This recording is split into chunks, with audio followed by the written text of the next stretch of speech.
There we go, ladies and gentlemen, boys and girls, everybody from all around the world. Hello, welcome to another episode of The Welch, but with me, your host, Jean-Luc Welch. Let's make some noise. Let's clap it up. Let's get excited. Wherever you are, we're back, we're here, we're live, and we are ready to have ourselves a phenomenal show with you on this Friday afternoon, covering what of boxing and beyond, all for your viewing and listening pleasure.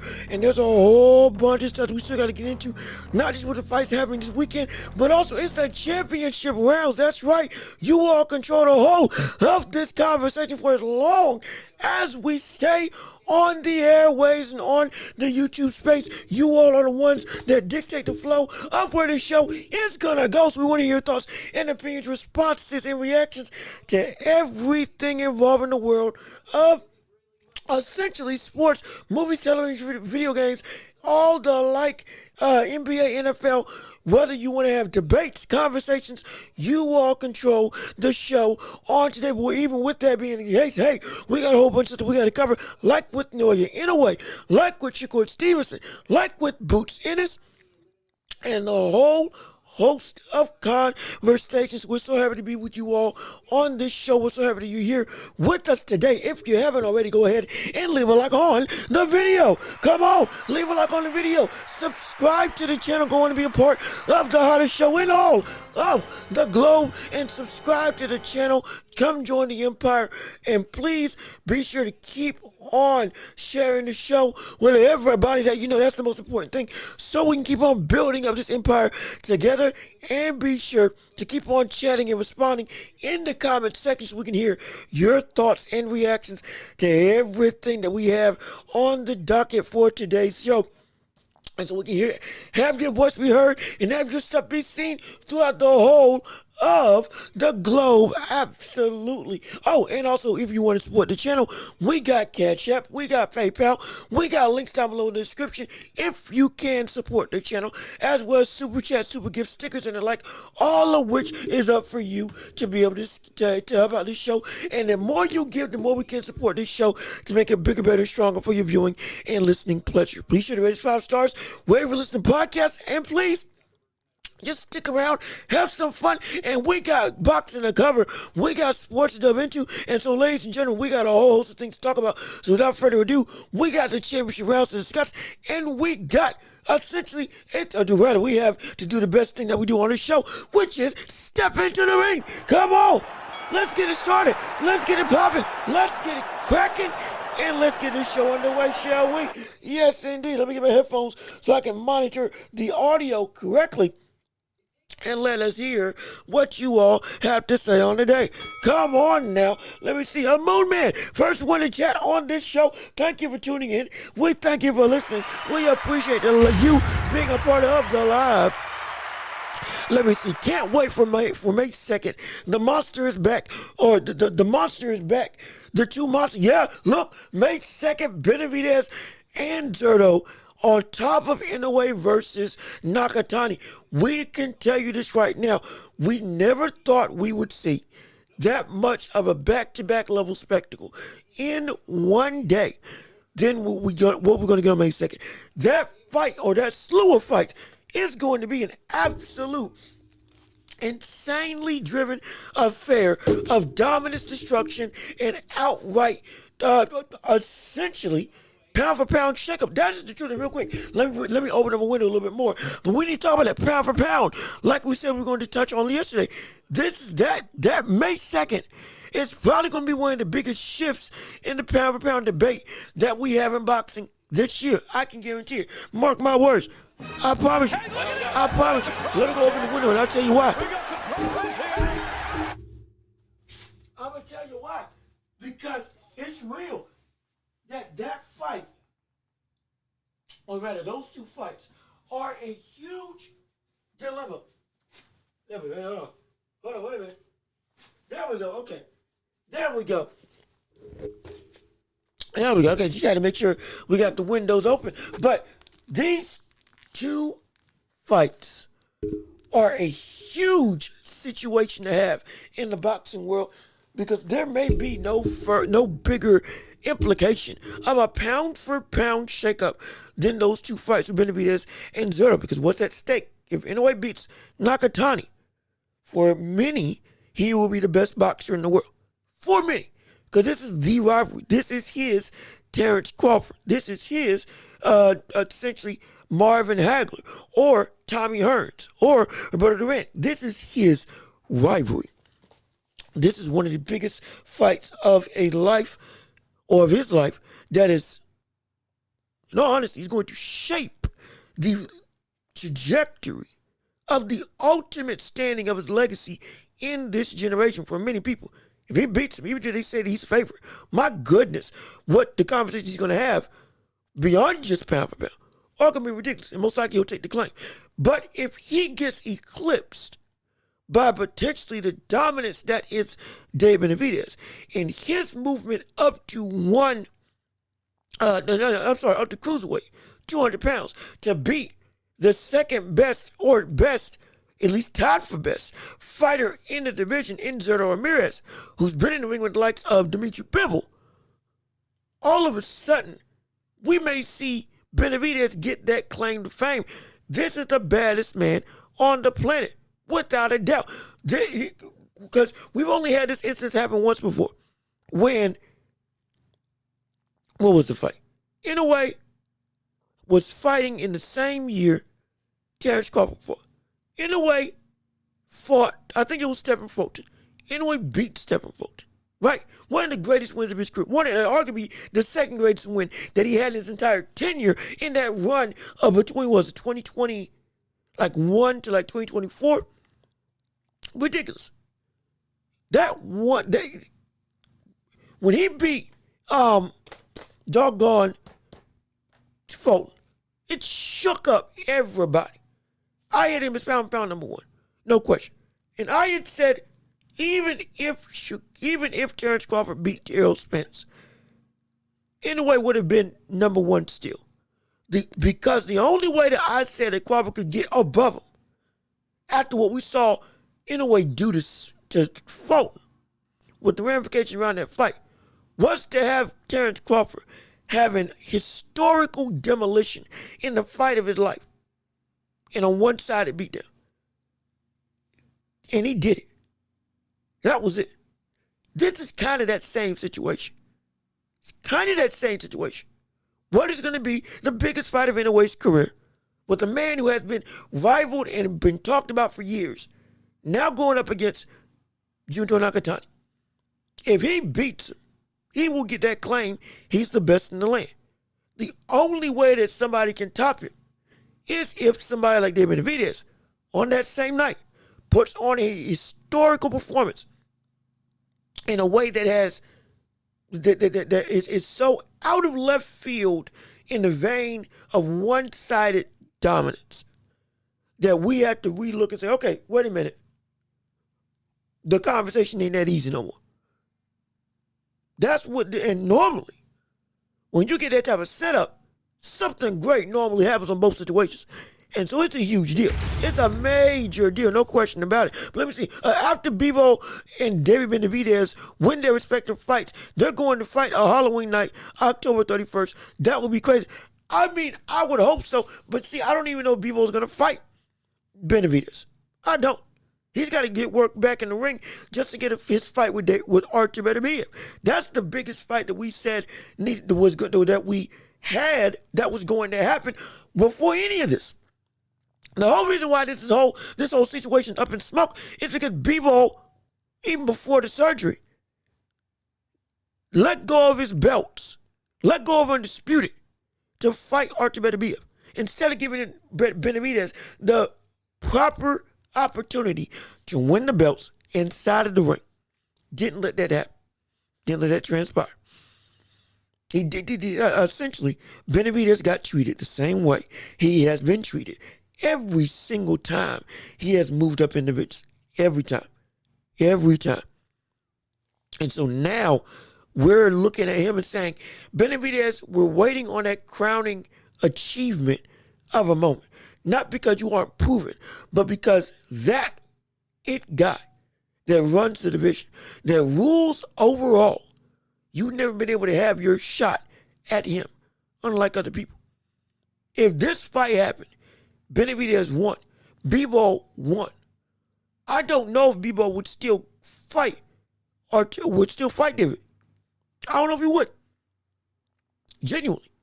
Though it would be a fight that would make sense. Benavidez would have to come back down to 175, which he has said he is fine with doing.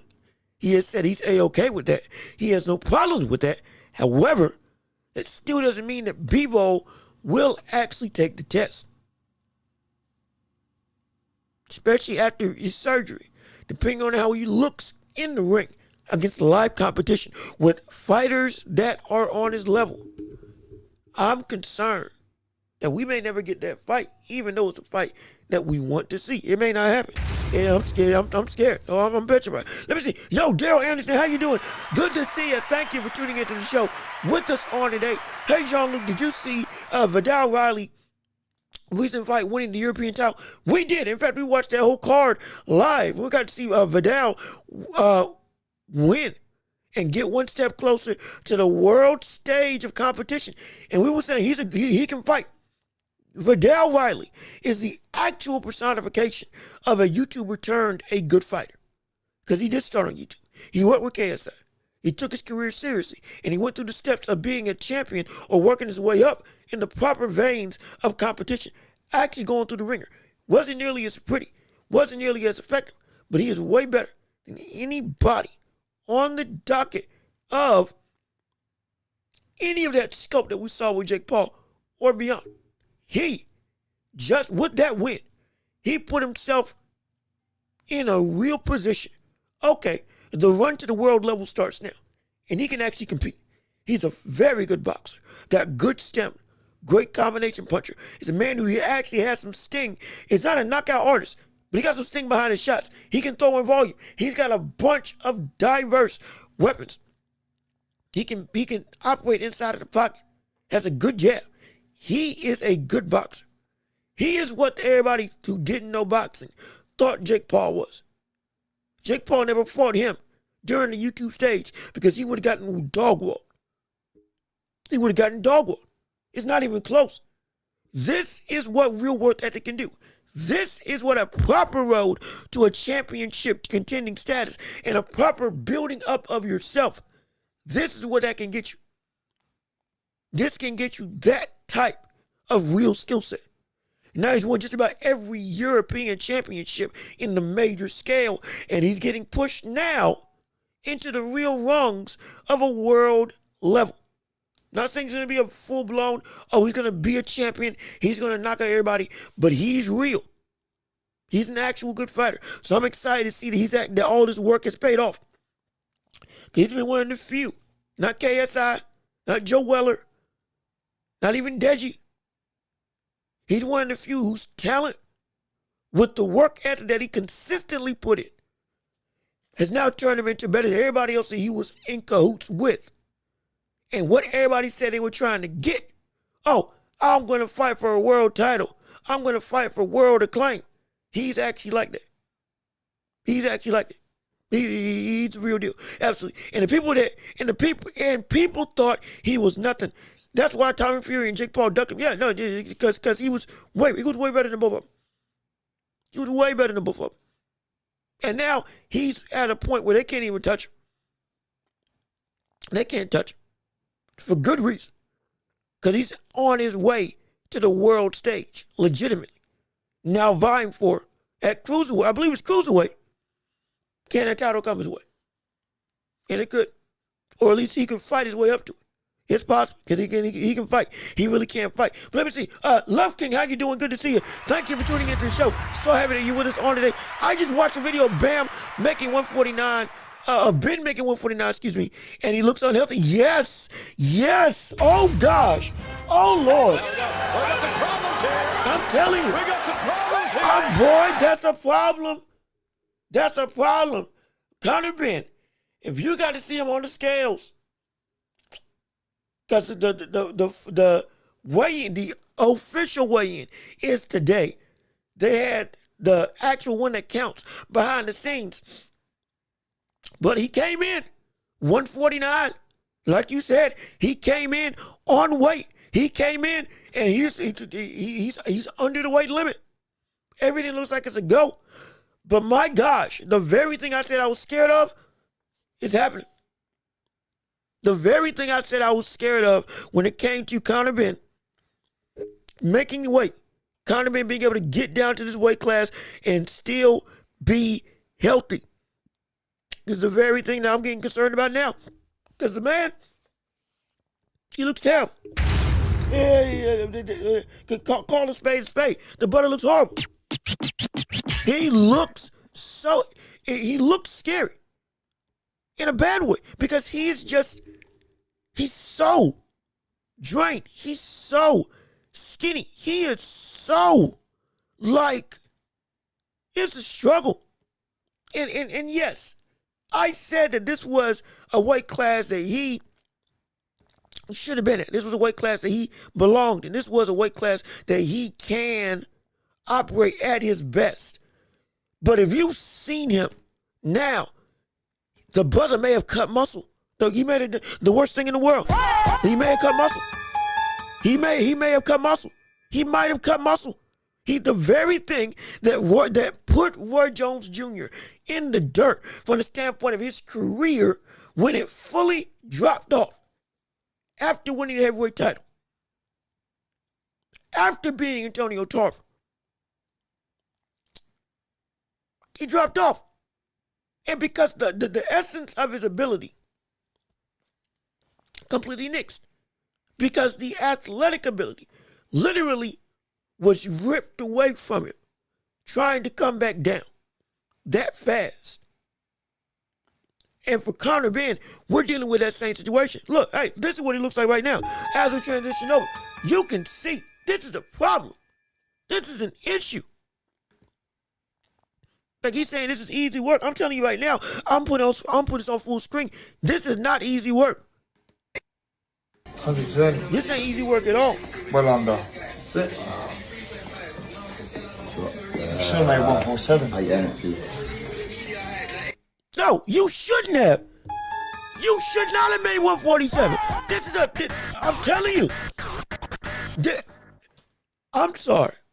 I get it. He's got a distinct facial figure. I get that. Yes, he just fought at 160 twice before against Eubanks. So, a lot more padding on the body. I understand. Like I said last time, maybe it's the hair that's making me look at him a little bit differently. But I truly see, when I look at Conor Benn right now, this is a scary situation from how I think his body's going to be able to operate now. I said that Conor Benn was going to be able to walk the floor and reach progress. I did. I said that progress ain't on his level. I said that it's going to be a fight that progress is going to be able to, because I do believe, I don't care what he said on stage, I think that brother's hurt. I think that brother's injured. I think progress got an issue. Something's going on there. That if I am right, it's going to show up on fight night. Brother is looking stiff as a board. That ain't just because of his stylistic preference. Something's going wrong. Something's going wrong. But right now, it may not matter. Because this, it looks like, this looks scary. This looks horrifying. It feels like,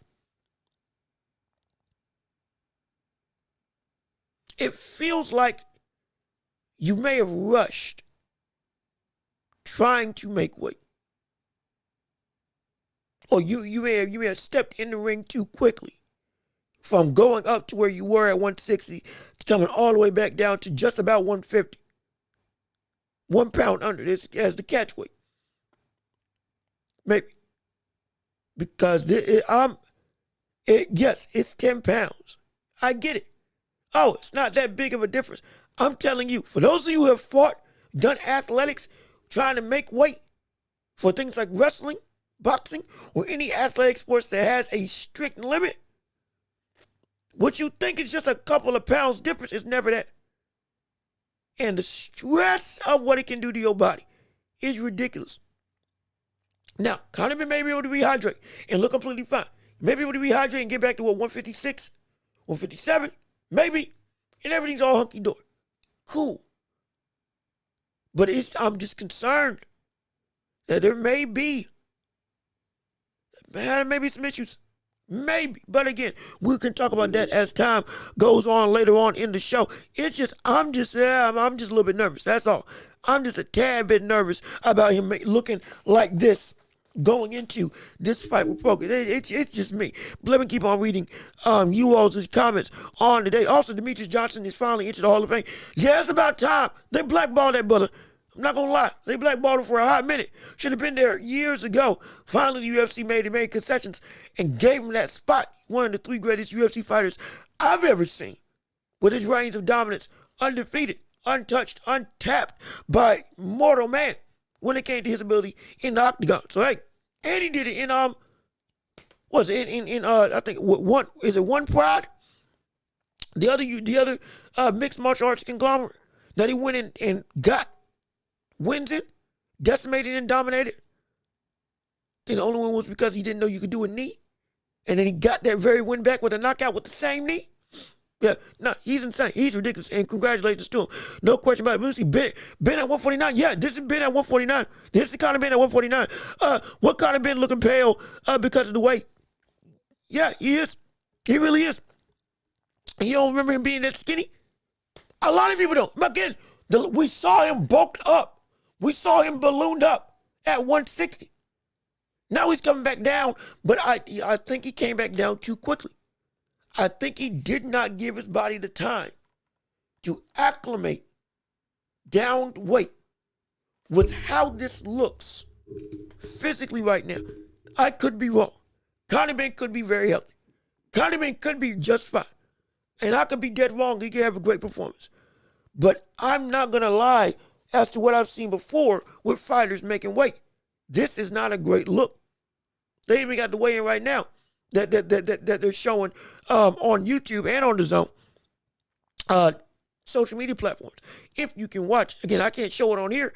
I don't have the rights to that. But what you can do, watch it while you're here. Watch it as we're going about. And I'm telling you, look at Conor Ben in this final face-off and weigh-in versus Regis Prograis. And look at what looks to be a healthy Regis Prograis versus a squeezed Conor Ben. You know, I'm concerned. I was about to add this look rush. Yeah. You beat me to the question. It looks like he didn't take enough time to properly get his body down from his fight with Chris Eubanks Jr. That fight was only a couple of months ago. It was not that long ago. That fight was not, it's April, yes. But that fight was not that long ago. Late last year. That was one of the last major fights of last year. It was a crowning moment. It was a great send-off to a rivalry that has stood the test of time. It was an incredible situation of a Ben finally beating a Eubank and essentially ending a blood feud that had been over 20 years. But this still, off the highs of that, you move too quickly. And it could bite you in the butt. It really could. It really could. But let me see. Let me see. Is he going up in weight or down in weight? He's going down in weight. He's coming down from 160 to 150. Right, 149. It's at 150 because it's a catch weight between above 147 but below 154. Why? I can't exactly remember why that's the case. I thought Regis Prograis was a 140 pounder and it just got into 147. I think because Conor Ben was coming back down, okay, boom, Regis at 147. We'll do a catch weight of 150. That way we can all make sure we make weight like we need to.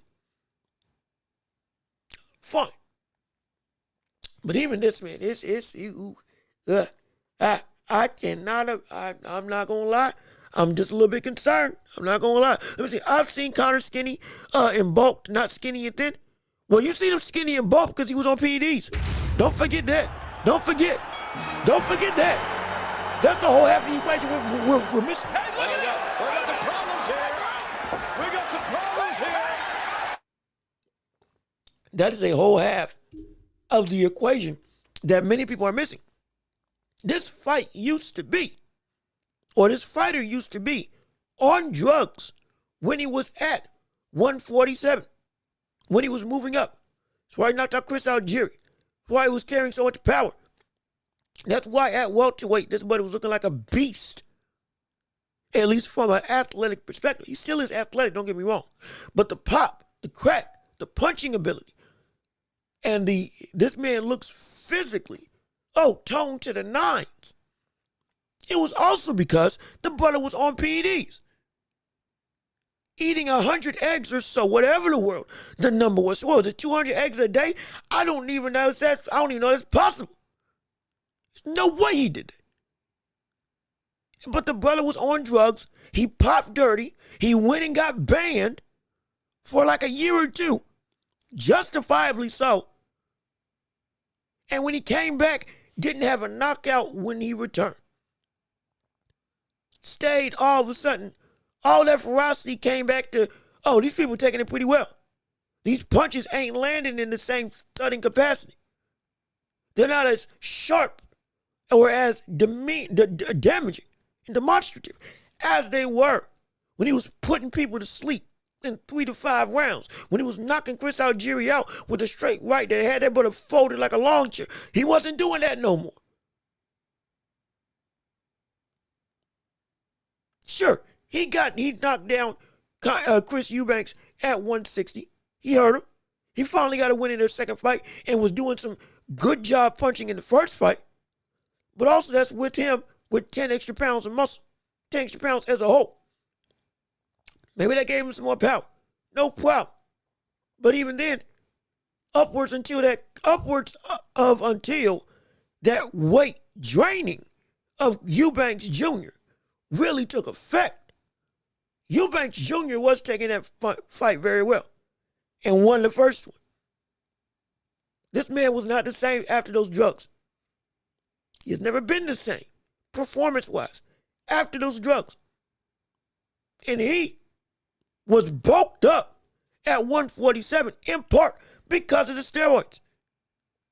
And since he's left that division, because he couldn't take the steroids no more, the brother has never looked the same. And now you can see you might have rushed your weight cut. You might have rushed yourself trying to make this fight. You might have rushed your ability to properly cut down your body size without cutting your muscle. And now you are smaller, even though you're around the weight class that you should have been around, you're not the same physically. And all this stuff, again, I think that Conor Ben is a better fighter than Regis Prograis, even with the pedigree and the 2-time championship status and the top 10 level competition we've seen Prograis face off against at his best. This current Regis Prograis is not the same fighter at all. Not the same fighter at all. And if it was another day, Conor Ben would be able to beat him. But this day, no, he's not. He shouldn't be able to beat Conor Ben now. This version of Conor Ben. If he brought that same stuff that he fought at 160 down to 150. But because it's weight drain thing, I'm just concerned. I'm really concerned. Let me see. You mean he was on PEDs during the Eubanks fight? No. He before the Eubanks fight, while he was at 147, Conor Ben was on PEDs. He got banned while he was at 147. He came back after his banning and did not look like the same powerful fighter, even though he had the speed. Then he fought Eubanks 1 and 2. He was clean for all those fights. Lost the first one, fight of the year, won the second one, ended the rivalry. But the issue has been, outside of this last fight with Eubanks Jr., a weight drain in this situation, Eubanks Jr., that the weight draining of 160 finally caught up with him. Since his PEDs getting caught at 147, before moving up, he was not looking the same.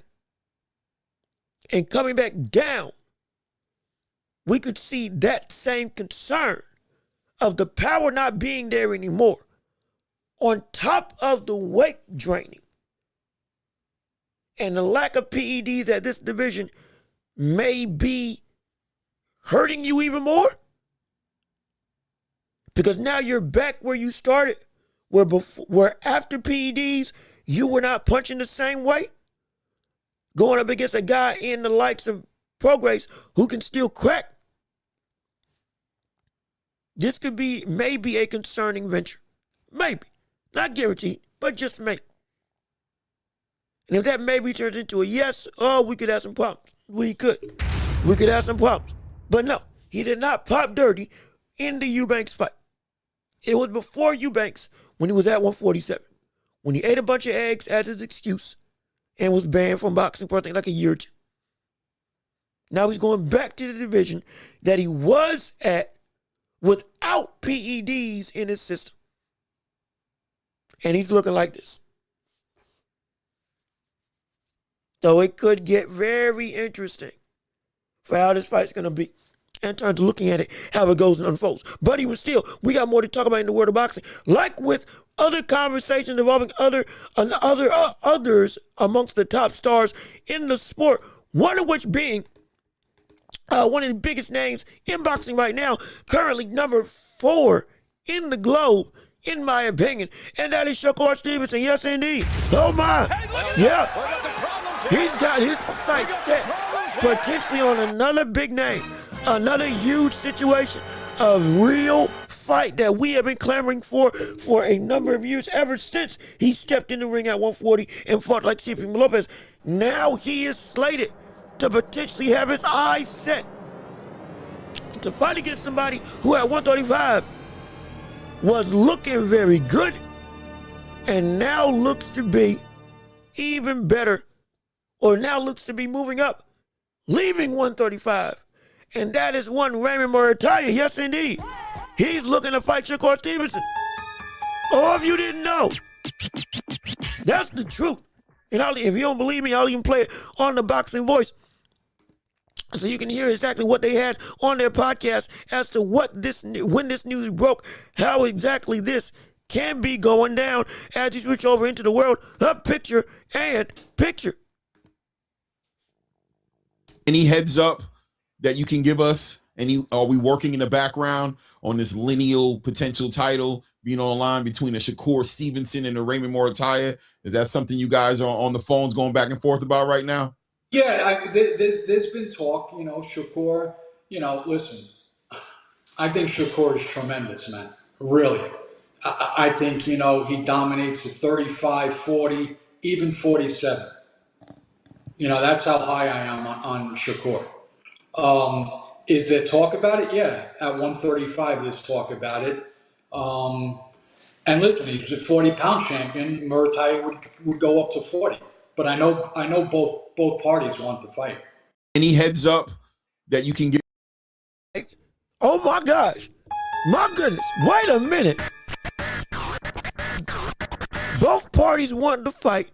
They talking about it at a catch where they potentially oh, wait, hold on. Shoot. Doggone it. Wait a second. Let me try this one more time. Hold on. You heard the audio. I didn't play the video. Oh, that's stupid. Okay, Mulligan, let's try this again before we go. Before we go and discuss it. My gosh. Okay, hold on. Wait a minute. I did that completely wrong. Let me try that one more time. We got word. Dang it. That thing didn't switch. We got word that Shakur and Raymond Murataya wants to fight against each other. And because of that, talks seem to be actually going through, and both parties seem to want to fight. Because that's the case, Shakur versus Murataya could be the next fight that we have on the docket of conversation in a way that had everybody excited, enamored, and incredibly on edge for a fight that we've been asking for at 135, now even higher up than what it was at 130, at 135, even above 140, at 145, doggone it, just about 147. Let me play this clip with the visual now, so you can see with evidence. It's the Boxing Voice talking, I believe, with Goodman, who is part of these big negotiations, with him saying this is what's going down. And I do apologize that I messed up with not showing the video the first time. Let's try to do it right this time so y'all can get factual proof that this is what's being talked about. Give us, and are we working in the background on this lineal potential title being online between the Shakur Stevenson and the Raymond Morataya? Is that something you guys are on the phones going back and forth about right now? Yeah, there's been talk, Shakur, listen, I think Shakur is tremendous, man. Really. I think, he dominates at 35, 40, even 47. That's how high I am on Shakur. Is there talk about it? Yeah. At 135, there's talk about it. And listen, he's a 40-pound champion. Murataya would go up to 40. But I know both parties want the fight. All right. Any heads up? So, there we go. Okay, now we got it right there. We did it right that time. Thank goodness. We did it right that time. Took me a second, took me a minute. We got it right properly. We got it right properly. And it took me a second. But look, that's the real reality. This is a fight that we have been begging for ever since Murataya beat Andy Cruz in that phenomenal clash for the title at 135. It would have been that Shakur would have came down against Murataya back to 135 to fight with his belts as the main ticket and under Shakur's belts when he was having the championship for the WBC at 135. He was going to come back down after he beat Tio. However, he got stripped after he beat Tio because he wouldn't pay the fees to the WBC for a fight that they weren't even a part of when he was fighting at 140 against Teofimo Lopez. Very problematic. Very much a sketchy situation. The very reason why Shakur Stevenson now isn't going back down. However, Murataya says, if this is true, I'll come up to where you are. Off of the biggest win of Murataya's career, beating an Olympic pedigree-driven fighter who has been one of the most talked about, though he's 32 years old, early elite fighters with a low record but a very high ceiling. This brother's phenomenal. This cat's insane. This is the same brother who beat Keyshawn Davis in the Olympics. Had Keyshawn talking to the camera saying, it's only up from here, since he's giving a post-game interview in the ring. And Snoop Dogg and Kevin Hart were clowning him, being like, hey, buddy, you lost. Why are you talking to us? Should have said that. Should have saved that energy and used it inside to get this go. Again, Snoop Dogg and Kevin Hart. That's what they said. But that was one of the biggest claims to fame for Andy Cruz. I'm your daddy. I'm your pappy. I did all this in a bag of chips to you. I am the man who is in your head. And right now, I sunned you in the Olympics, and I'm going to beat you again. That's what the talk with Andy Cruz was. Because of that win. And because of his innate talent. We're going up against Keyshawn Davis. And the rest of the division at 135. And now Murataya beat him. Murataya outboxed him, which is crazy to say. And Murataya just put the globe on notice. And now Murataya is in position to get a fight with Shakur Stevenson and wants to move up to 145. Catch with the 145 to fight Shakur. Now, will it be for Shakur's belt? I think so. I think it would be for Shakur's titles if it's a catchweight that they both agree upon. And then it would be that if Murataya wins, he would be the reigning champion, unified champ at 140. And he could say whether he wants to move up to 147 or stay in reign with the killers at 140, like Gary Antoine Russell, like with Dalton Smith and others. I think even Ryan Garcia. Is Ryan Garcia up there? Is Ryan Garcia up there? No, he's at 147. My apologies. Even still, we want this fight. I'm begging for this fight.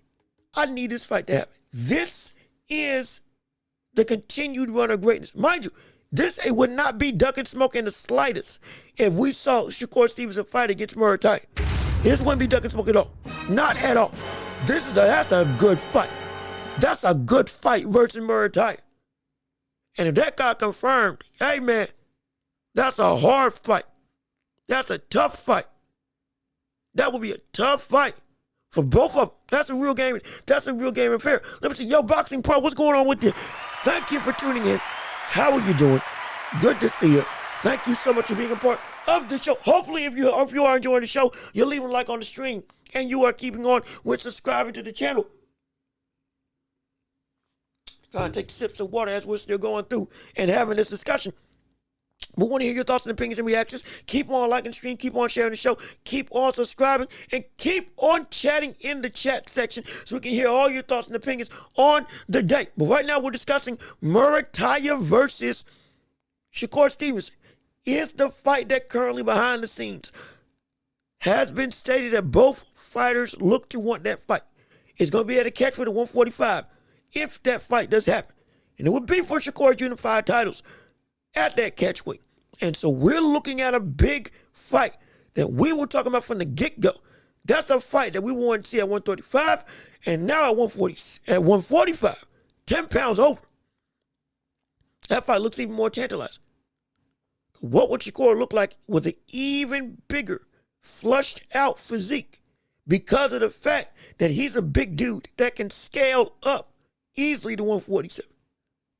He could probably get to 154 and look completely fine with his size, frame, and ability. He could probably do that and be A-okay. Because he is a bulky kid. He's a stocky brother. And Murataya, you've seen what his body looks like at 135. And the power that has been laden inside of him. Now you imagine Ray Murataya 10 pounds bigger. Still with the same level of speed. And the capacity to deal with a slick onslaught in Andy Cruz in the way that he was doing. Now imagine that with an even more, I don't have to worry about making this same weight. I can really cut loose and let my body be what it wants to be. That's a recipe for some dangerous activity in the best way possible. And that could be Shakur's next fight. And if so, man, there's going to be something to see. I'm excited for that. No question. I'm talking a real pressing matter of insane ability. Top tier talent. And that would not be an easy win for either one of them. Either one of them. That'll be an interesting fight. I'm telling you, mark my words. That'll be a very interesting affair to see go down. But we still got more to talk about in the world of boxing as a whole and in the sports landscape as a whole. And I finally found that clip that I was trying to find yesterday of Boots, Ennis, and Xander Zayas off of the back of that stare down and the initial reactions of everything we were talking about with that fight yesterday. I finally found a clip of Xander getting aggressive, genuinely. And let me go play it for you right now so you can actually see what I'm talking about and going down. And this speaks to the next topic of discussion, which was Boots' power going up against not just Zayas, but also moving forward. What can the cat be? But again, we're going to blend these conversations into each other. But let me play the clip of what we saw with the likes of Boots and Xander in that press conference. Finally finding the clip of Xander getting aggressive. And essentially both of them almost coming to blows against each other. Let me see if I can, let me see if y'all can see it. Okay, y'all can see it this time. Here we go. Oh. Trying to become a unified champion here. Hey, yo, see, that's what I'm talking about. That's what I'm talking about. Here we go!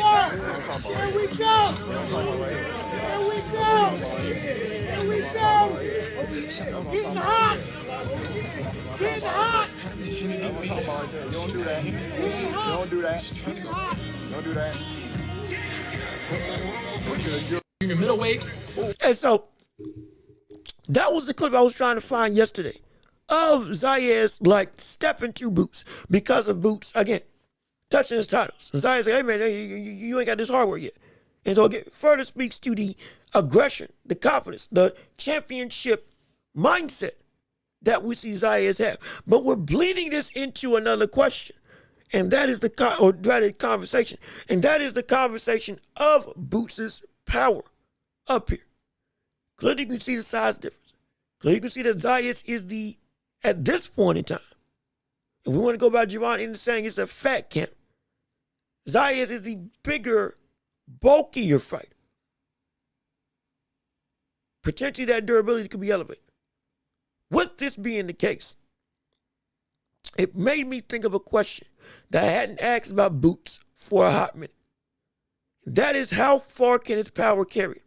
Also, Ryan Graves, how you doing? Good to see you. Thank you for tuning into the show with us on today. We appreciate you on the live, joining in on the show. Leave a like on the stream if you haven't already. Keep on subscribing, keep on sharing, keep on liking, keep on doing what you do best, which is supporting this channel.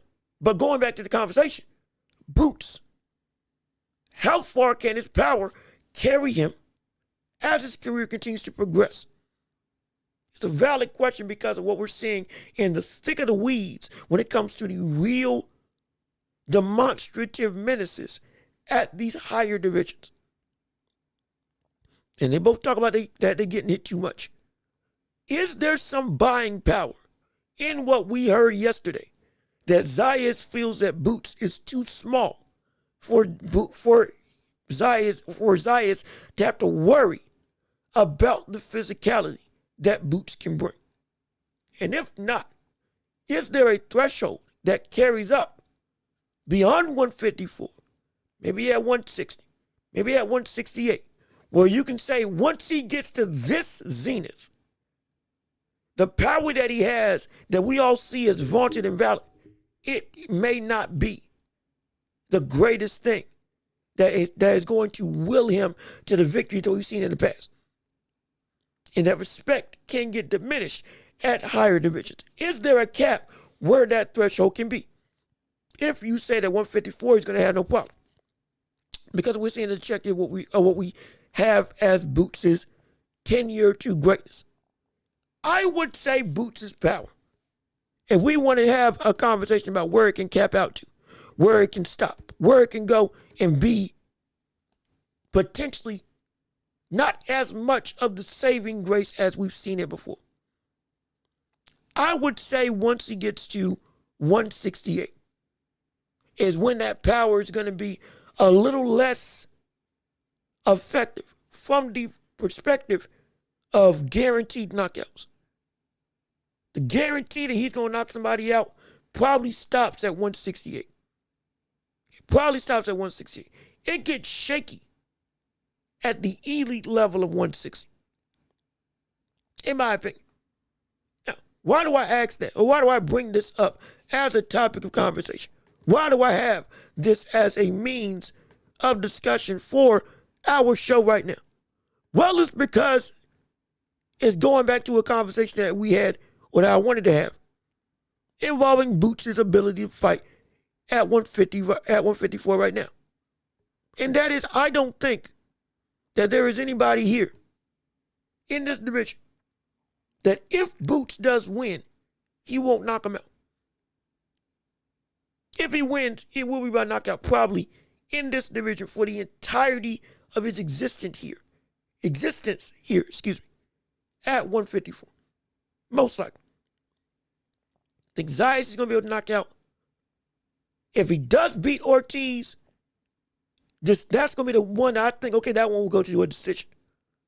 But if he beats Fundor, it'll probably be by knockout. If he beats Makhmudov,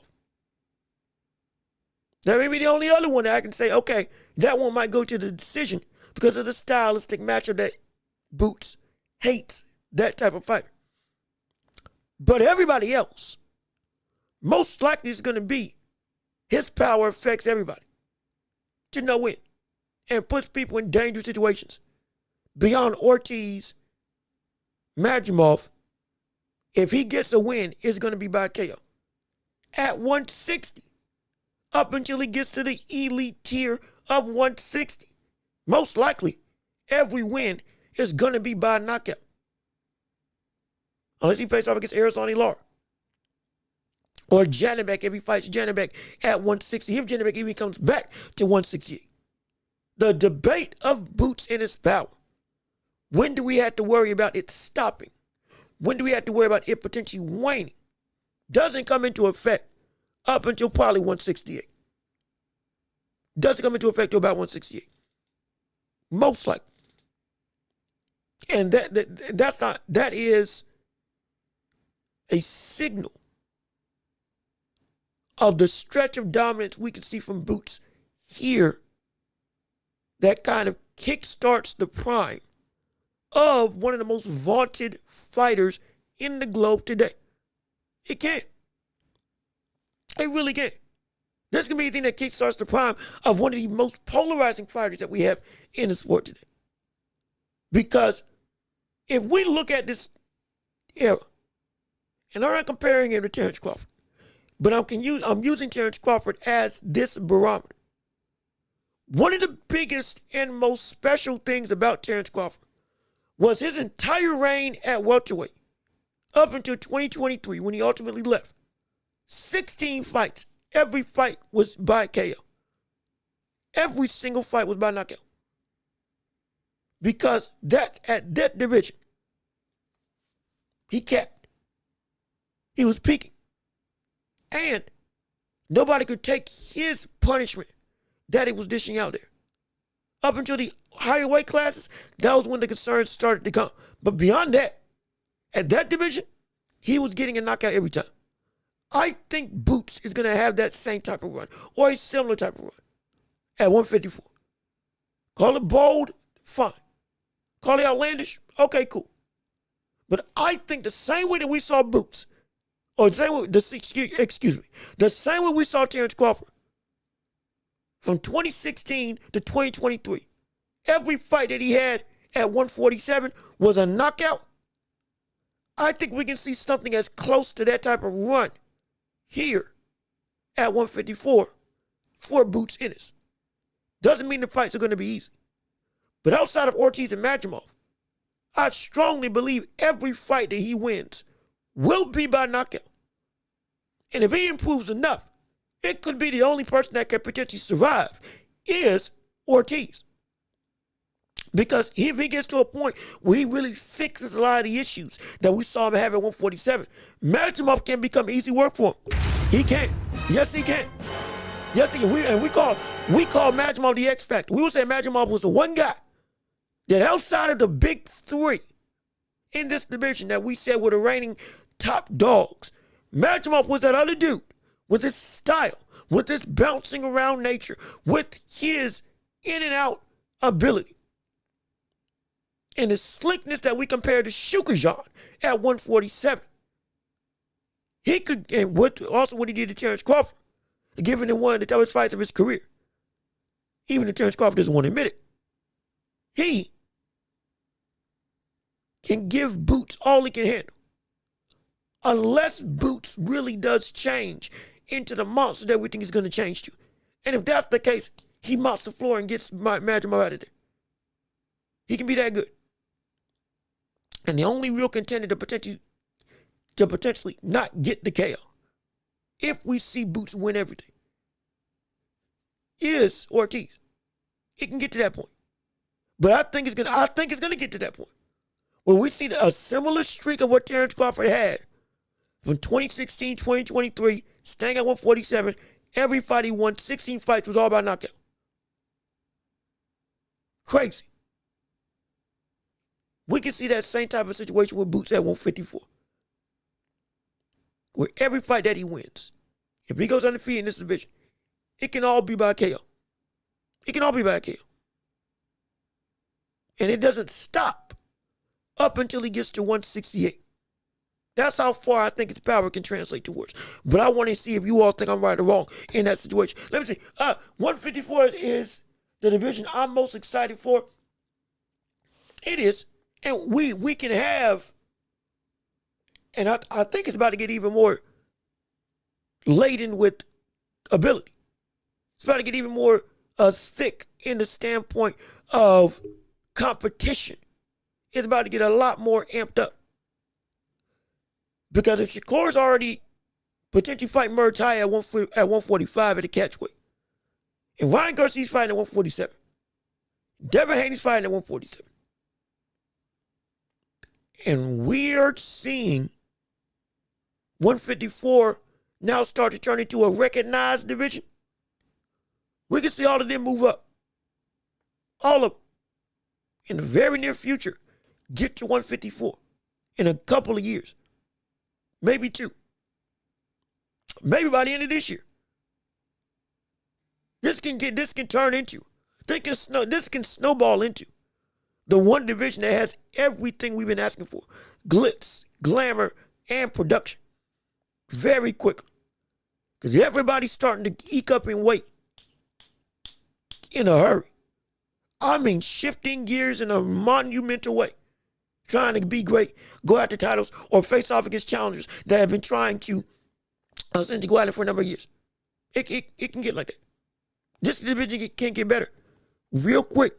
So hold on to your hats, man. It's getting ready to snowball. Remember, see, the difference in Boots. The difference is Boots isn't as potent as Crawford. No, he's not. He's not. But the similar level of separation is true. He's not as good as Crawford. He's a great fighter. And I would love to see that fight take place. But when we talk about him being Roy Jones-esque, Roy Jones saying he's Roy Jones-esque.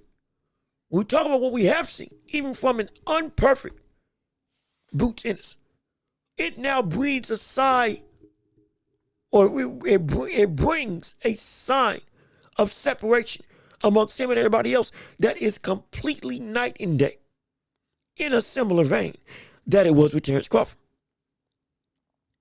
And because of that, even with this division being so steep, the talent level, most people feel it's Boots, and then Gap, and then Ortiz, and then Fundora, and then Zayas, and then the list goes down and down.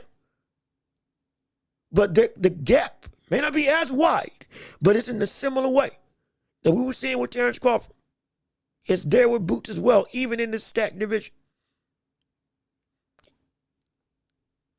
And if that gap stays, he can do some similar stuff. He can do some similar stuff. He can shock us. He really can. He can shock us. He can show up and all of a sudden have everybody saying, my gosh, this is what is having a dominant level, and this is the run.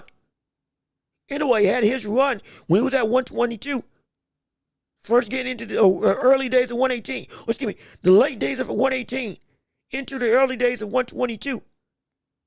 That was kind of the biggest peak that we had seen Inoues hit from the standpoint of, oh, he's got everything together. That is what Boots can get into now. That's what he can get into now. And I think he's going to do it. I really do. But let me see. Fury gets a decision but gets hurt once. I don't think he gets hurt by Makhmudov. He doesn't get hurt by Makhmudov. Makhmudov is way too slow. Makhmudov is way too slow. Way too slow for the likes of Tyson Fury. Way too slow. It's not even going to be close. This should be. Tyson Fury even said himself, he's concerned that he may not look like, or he may look like what we saw with Deontay Wilder or Derek Chisora, where you could clearly see they were shelling themselves. If he says he looks 10% like that, take him out the ring. That's what he said. I don't think he's going to look like that. But he is drastically better than Makhmudov. There is nothing that Makhmudov brings outside of pressure. And sure, he can crack. But it's going to be, he's too telegraphed. He's too rudimentary to be able to crack the likes of Tyson Fury, at least in my opinion. This is supposed to be a returning showcase against a at least decent name that puts him in a contention to fight Anthony Joshua. That's what it's supposed to be, almost assured. Because that's the fight that is the biggest trajectory. Either Joshua Fury or Joshua Wilder, and then Joshua Fury, after what we heard with Eddie Hearn. And so I don't think AJ should fight Wilder because I don't want to risk AJ losing before getting to Fury. But Fury wants that AJ fight, I promise you. That's the biggest money fight he can get outside of Usyk. He is not going to take Makhmudov for granted. And he's going to beat the brakes off of Makhmudov. It's gonna be. I don't think it's gonna be close. I don't think. Leave me. I don't think it's gonna be close. We're gonna find out. Let me see. 10 people and 6 likes. Hey, look. Hey, leave a like on that. Look, hey, look, man. We're not shaming nobody, but it helps out the world. It helps me out immensely. If you can, leave a like on the stream and keep on supporting the show. Google, let me get some more coffee. I got storages of coffee to make sure I can keep my voice going and my energy running. Because right now, I'm not energetic enough apparently. Oh boy, hold on a minute. Wait a second. Oh, wait a minute.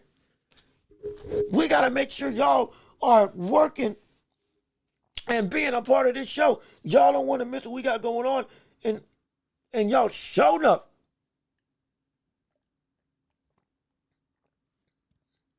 Oh, that's good. Oh, yeah. That's the jackpot right there. That's the good stuff right there. But y'all need to hit the like. Keep on subscribing. Keep on sharing. The more people we get, the even more energetic this show becomes. The energy, the fire, the noise, everything, all of it is supported by by you, the public, by you, the people. We can't do this without your help, and it means the world if you can support the show, if you can support the channel, and hey, the more you like and the more you support, the better this show can be. Also, if you can, shameless plug, Cash App and PayPal. Links down below in the description. Super chat and super gifts aplenty. You all are the driving force as to how we can make this show going. We are funded by viewers like you. And the more you can help out this show will mean the world to me, absolutely. But even still, we want to keep on reading your thoughts and reactions. We still have so much that we can discuss. And hey, we got more people in the conversation. I agree, no one at 154 is as good as Boots. Yep. I think that's the sentiment. I think the question is just the dominance of said run. What can it be? And I think it's going to look closer to the run that Terrence Crawford had at 147 than people may realize. I think he's that much of a gap ahead of the rest of the competition as a talent. He's still got to prove it, though. That's the biggest thing. He's still got to prove it, regardless of what I may feel. Regardless of what I may feel. Let me see. When Boots gets up in weight again, you will see the power. How much torque people expect these 140-pounders to got. I mean, okay, again, I've said it. Once you get to 154, that's when the real heavy hitters do come out. But yeah, there's still barometers and bars that the bigger you get, it only compounds on that said power dynamic. But I've always thought, and I've always felt, that is where the start of real danger comes. Yeah, 147, sure, also. But 154 is where really the physicality, you can straight up get dog walked by somebody around you. In terms of everybody got something you got to worry about. Everybody's got something you got to worry about. No matter what their resume of KOs may look like. And so, trust me, they do got some power. That's why I give them the respect. But yeah, everybody ain't the same. But here is where that real differential of, okay, I got to take stuff seriously. That's where that starts. The inactivity will get him caught, and he's way too slow.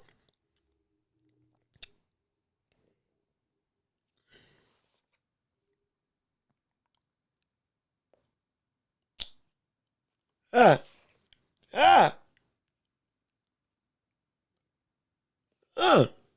on a minute. The inactivity of Tyson Fury, will it make him too slow? With his feet, yes. The issue is when Tyson Fury takes himself seriously, we've seen what he can look like.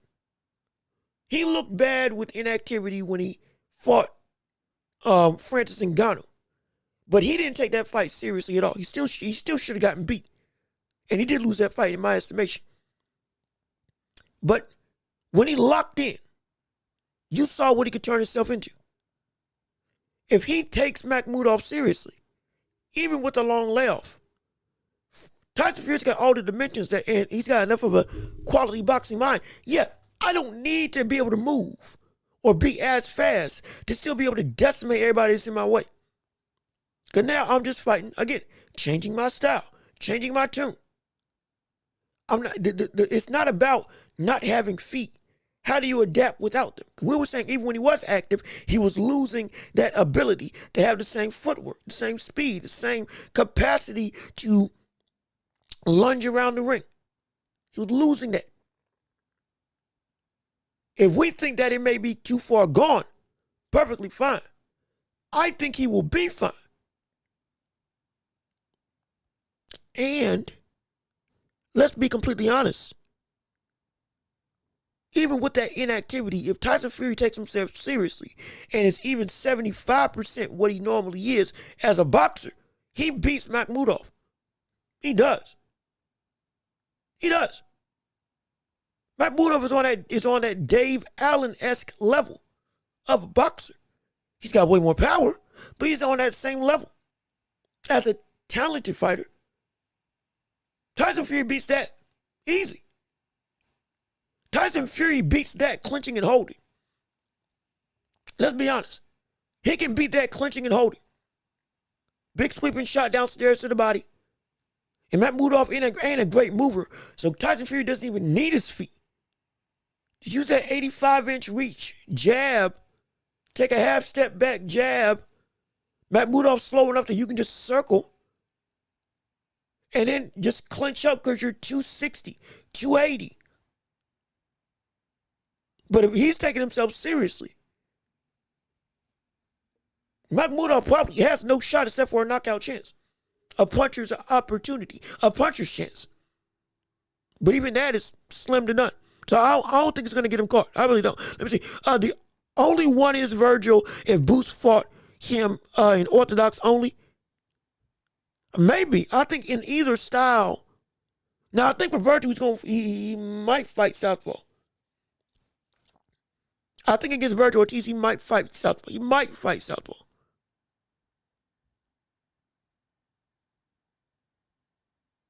I think, yeah. I think he fights southpaw for Virgil Ortiz to get the best way to win, in my opinion. I think he fights southpaw instead of orthodox. Listen, Tyson Fury can definitely lose that bout. This isn't the same Fury that was putting belt to Wilder. Don't fall for the mouth of Fury. I didn't call him K. I didn't say KO him of Francis knockdown. Oh, while he was okay. So he can get caught because his reaction time is too slow and get put down, and all of a sudden everybody gets shot. I can see that. Okay, let me pump the brakes then. If Francis Ngannou could do it, maybe Makhmudov, who is a better puncher as a boxer, could do the same thing. I can see that as a possibility. Fine. I still don't think it's highly likely. And I still do think because AJ is on the horizon of Tyson Fury, he's going to take this fight much more seriously than that fight with Francis Ngannou. Much more seriously. Much more. Because, I mean, hey, if he loses to Makhmudov or even struggles against Makhmudov, that's an indictment. That's horrible. That's terrible. One thing Tyson Fury doesn't want to be is embarrassed. He's already had that once when he fought against the likes of Francis Ngannou. It wasn't embarrassing to lose to Usyk. It was embarrassing what happened to Ngannou. He ain't having that happen again. And if it means that I'm buying into what Tyson Fury's selling, perfectly fine. Because I actively believe it. Because I've watched Makhmudov. I've seen him gas out. I've seen him trying, when he's cutting off the ring, be very much lazy at times. I've seen him when he gets hurt, how he has no defense at all. I've seen it where length can give him some trouble. And I've seen it where that body attack, like with Ajit, can force that brother down. And Tyson Fury can do all them things and sap the energy. So that's why I strongly don't think it's going to be close. I don't think it's going to be close. But let me see. I honestly don't think Fury trained at all. No, he didn't. He didn't. He did not at all. He came in almost 300 pounds for that fight. Looked actively out of shape. Not just big. Like, he looked bad. And he should have lost that fight. He should have. Let me see. He will take him lightly when he sees how basic he is. That's when he gets caught. Fury can't help but show off. It's part of his strategy. I mean, it is. It is. The showboating, the showmanship, looking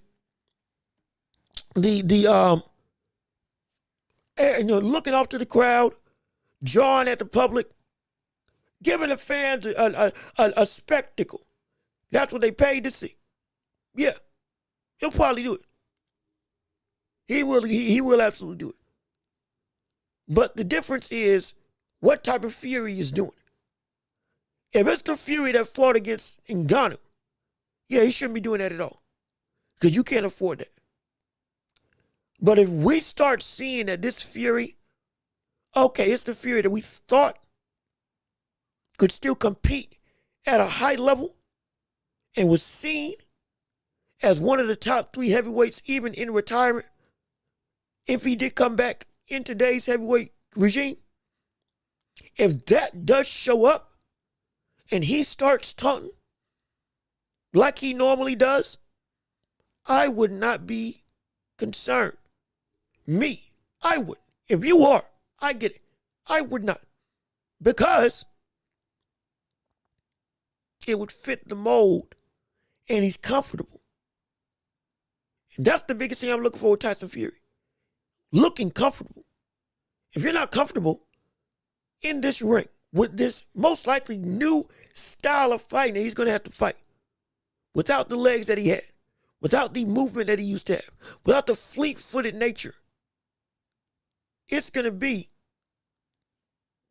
a struggle, or it can be a struggle. But if he's learned to adapt to this newfound body, he's probably going to be taunting. He's probably going to be moving and holding the ropes, sticking out his tongue, doing all this stuff. He most likely will. Expect it, if anything. But depending on how he looks, he might be able to get away with it. Might. Not saying it's guaranteed. Because you're right. Those instances, that's when he can't get caught and get hurt. But if he's looking comfortable, as in like, okay, this is the Tyson Fury that we thought we were going to see in a good way, you might as well sit back and enjoy it, because he's going to be doing a whole lot of that. Whole lot of showboat. Let me see. The clinching and holding isn't going to work for Makhmudov.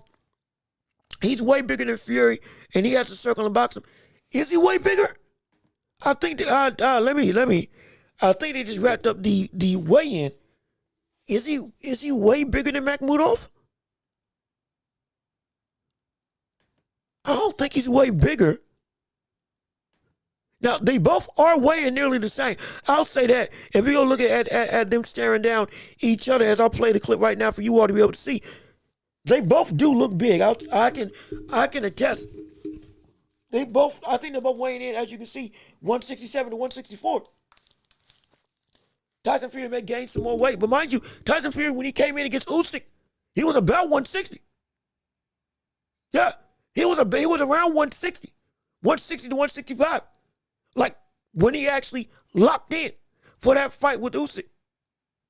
Instead of coming in 290 like he did against Wilder, or 280, out of shape 280 like he did against Ngannou. He's looking more closer to when he was taking this thing seriously. The clash of the giants, Hassan Makhmudov and Tyson Fury.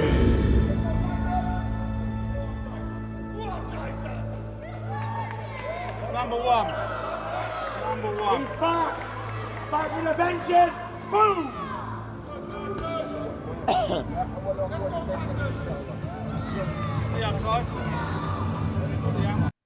So like, but as this is them. I don't think Tyson Fury is smaller than Makhmudov. He's bigger than Makhmudov. Even if you look at their shoulders, even their shoulders are in terms of muscularity or mass. Maybe not muscular, but mass. It's comparable. And this is looking. Hey, where's it when he turns to the front? Where is it when he turns? Not that one. That's not the angle. Where's the angle? Where's the angle?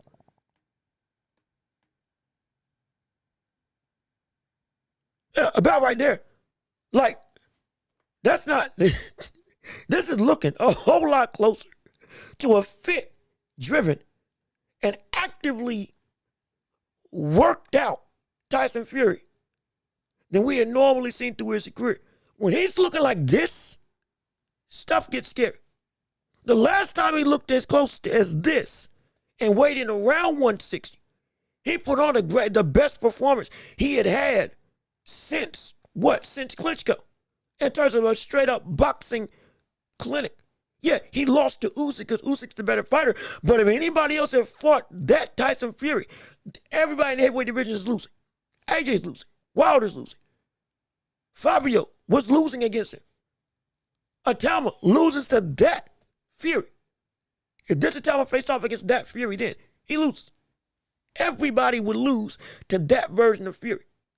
This, if he's coming in at this weight, I do think he's going to be locked in. And I think he's going to be just fine. Physically and like size-wise. I think he's going to be good. I think he's going to be A-okay. At least in my opinion. Let me see. Wait, I read it wrong. The clinching and holding isn't going to work on Makhmudov. He's way bigger than Fury. He has to circle and box him. Okay, my apologies. I read it wrong.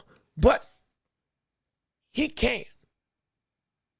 Now, because I think he's lost a step footwork-wise, I think he's going to be more open to standing and trying to be in the pocket with Makhmudov.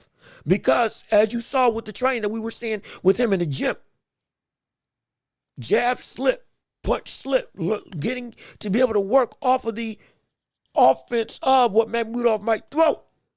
How to make sure I'm still in range, because I might not be able to bounce out and just jump and circle like I used to. We saw this same type of shift with Ali. I'm not comparing him to Ali. I'm saying the same type of change in style with Ali. Dancing around the ring with the greatest beast, all of a sudden you dancing every 2 or 3 rounds, then now you flat-footed, looking to put on some punishment. Sitting down on shots a whole lot more. High guard. Very much using your jab to stay planted. And then another couple rounds, you bounce around. Circle. And then you go back and then you plant your feet a little bit. And then by the end of the fight, now you balance it out so you can bounce and jump and move for the last 3 rounds to go and take home the win. That's what we can see with Tyson Fury. But I guarantee you, mark my words, he gonna be in the danger zone, quote unquote. Because I believe Tyson Fury gonna try to put on some real hurt. I do think he's gonna try to put on some hurt. But let me see. I'm saying Makhmudov is bigger, so the clinch won't work. And so I looking at that, I think he can. And plus, Makhmudov working in the clinch, is he a great clinch fighter? When somebody is right on top of him, is he great at working at that range?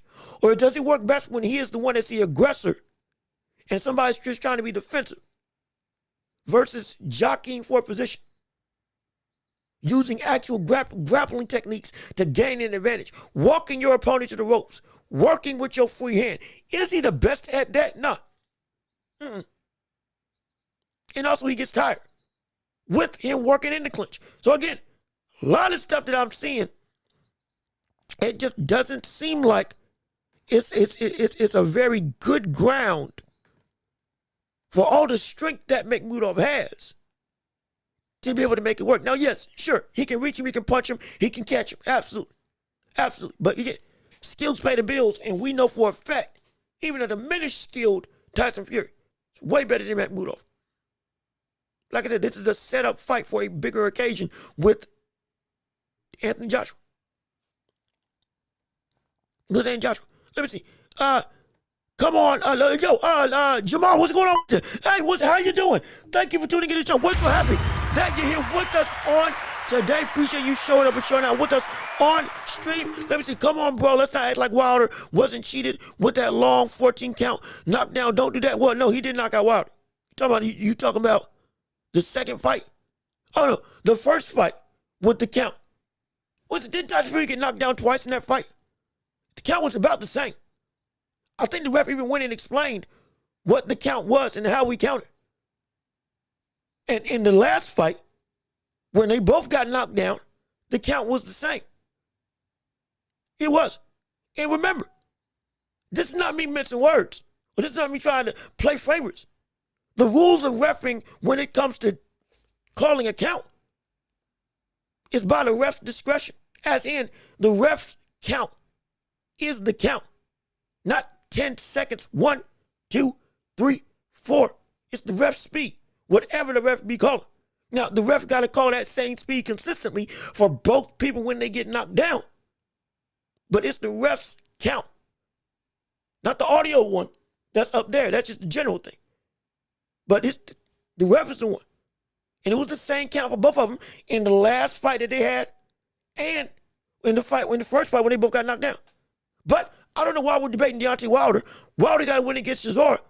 And he just got to get back to, he just got back on deck of, hey, you're in the mix of average.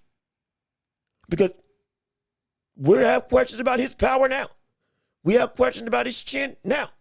The closest thing we had to Deontay Wilder looking like Deontay Wilder in terms of not a bronze statue but a bronze bomber, like we said on Tuesday's show, was this fight with Derek Chisora. My goodness, way better than what he looked like against Hearn Dawn. Absolute bump of what he looked like against Hearn Dawn. Had lost 2 of the last 3 fights, had been knocked out and overwhelmed by Joseph Parker and Big Bang Zhang. And now, though there's still a lot of stuff that he sucks at, a lot of stuff, at least he's fighting in a wild style that we never thought he would get back to. Thank gosh. Now, he's in a position to fight Anthony Joshua. Great. Perfect. I think he loses to Anthony Joshua. But when Anthony Joshua winning against, or looking like he's looking in training with Usyk, I think he knocks him out. And we got questions that Wilder's power is even relevant to be able to still be as dangerous.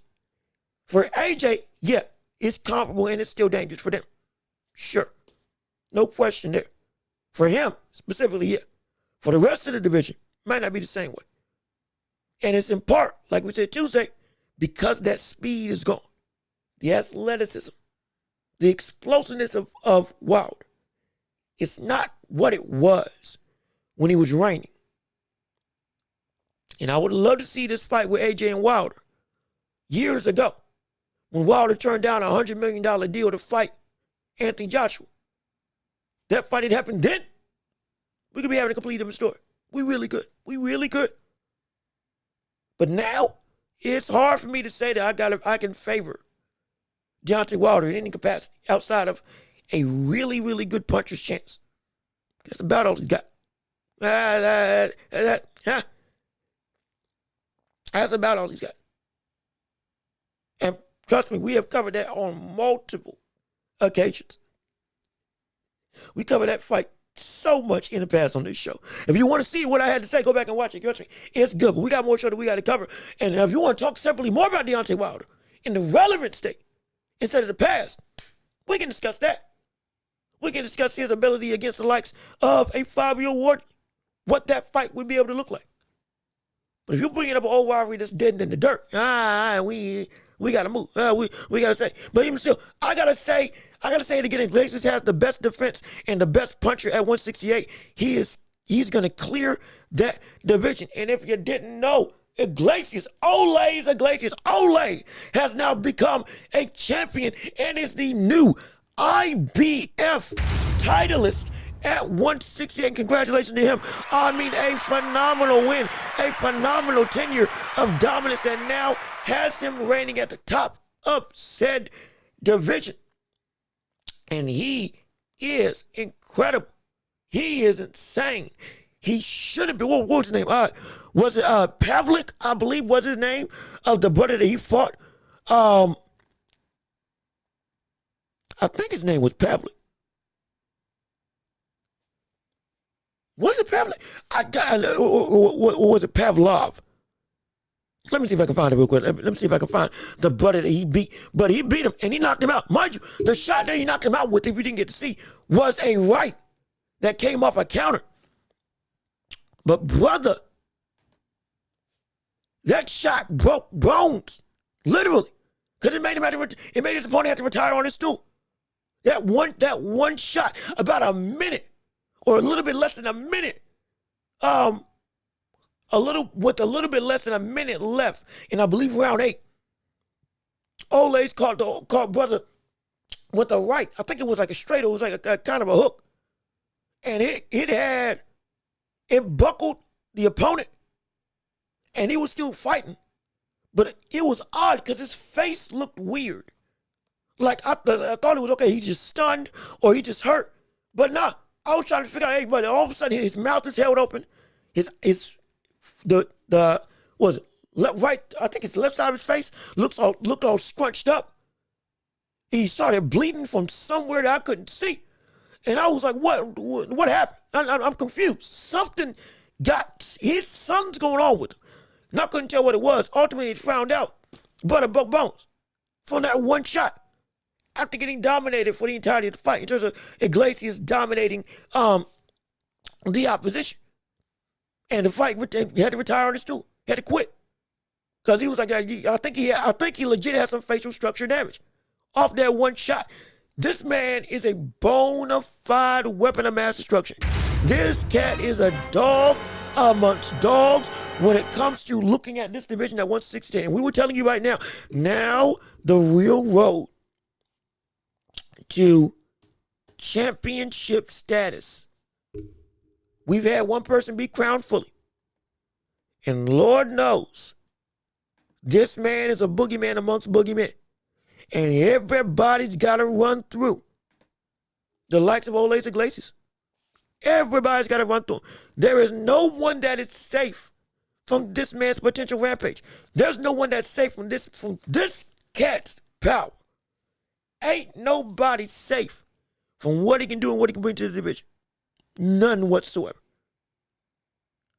And now Canelo got to deal with that. It ain't just Shiraz. It ain't just Martinez. It ain't just Billy. If Canelo beats Billy, he got to fight Iglesias. He do. And don't forget, this is what for the IBF. Yeah, this was for the IBF. And I'm sorry, his name was Pavel. My apologies, I couldn't get the name right. But he's with the IBF. You know how the IBF rock. They be making mandatories left, right, and center. Don't be surprised if by next week we see Olays got another. He has 90 days to negotiate for another title. Who could that be? With everything being free in this division right now. In fact, that's actually a good question. I can actually look that up real quick. Who in the world is the IBF super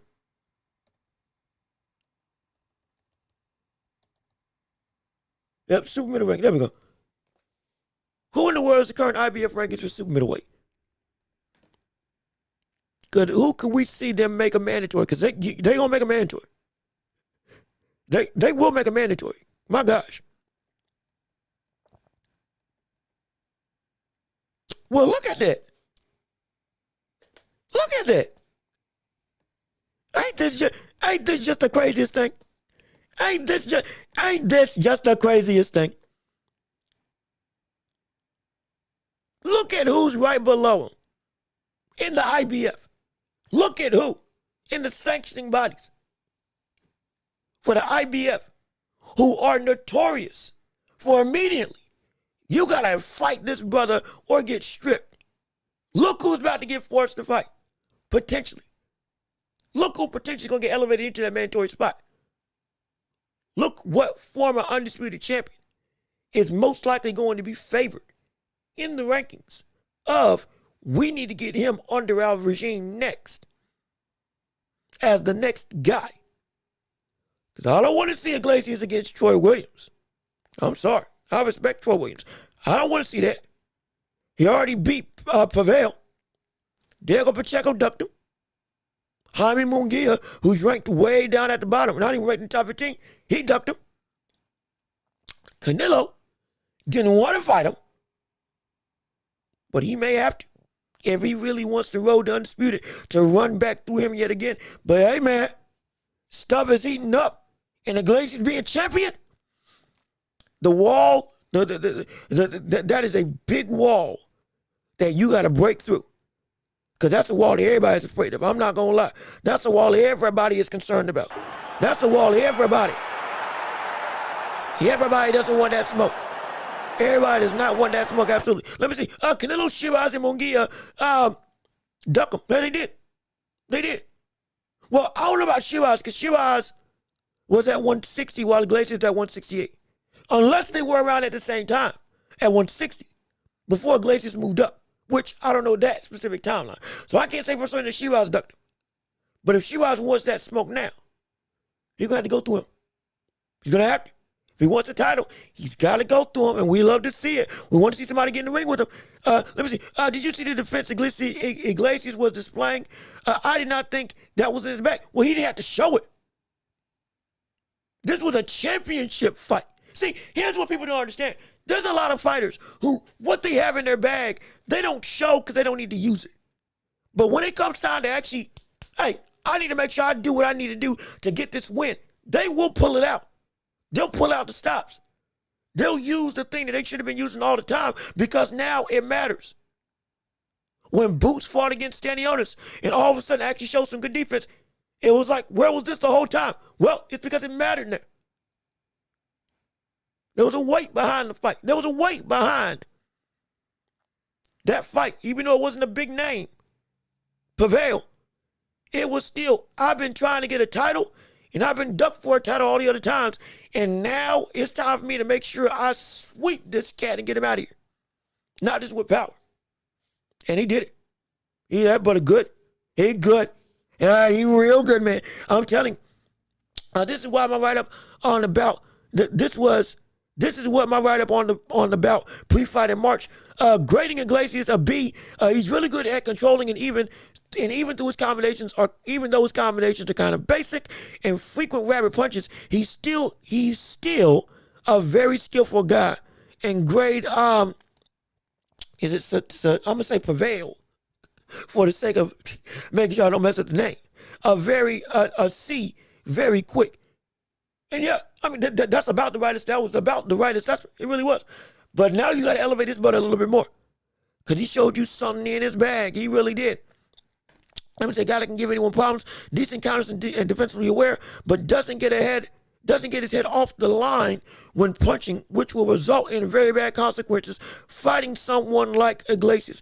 I wouldn't say obvious timing, but Pavel can definitely get his rhythm caught early. And he got it caught.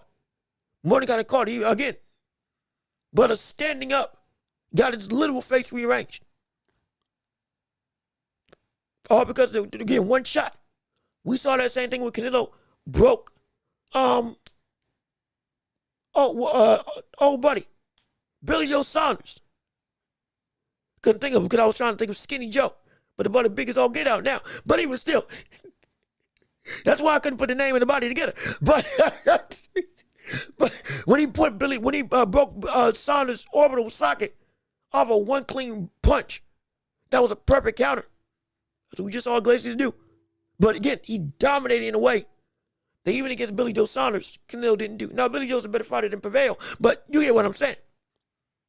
Some similarities there. And the destruction and the knockout streak. You know what, he's only got one fight that hasn't ended by KO? That he's won?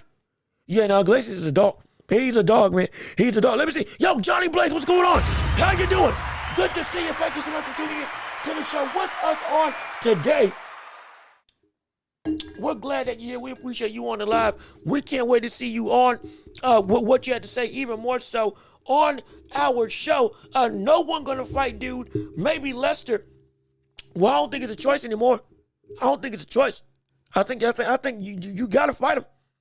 Because at some point, see, here's the thing. None of the Iglesias, one of the biggest issues and why we say the belts are important The biggest problem that everybody has with Undisputed is that most of the time it's somebody else that's trying to hold on to their belt that doesn't really go and take on the other test. Unless it's the biggest name in the division. Okay, boom, I'll fight him. I'll probably lose, but I'll finally do it because it's worth the money. Now you got Iglesias, who he can be a stopgap, not to hold the division hostage, but to force pressure on the rest of the division. Because we want to see Canelo fight him, and Martinez, and Billy, and Shiraz, and anybody else who gets a belt at this point in time in this division.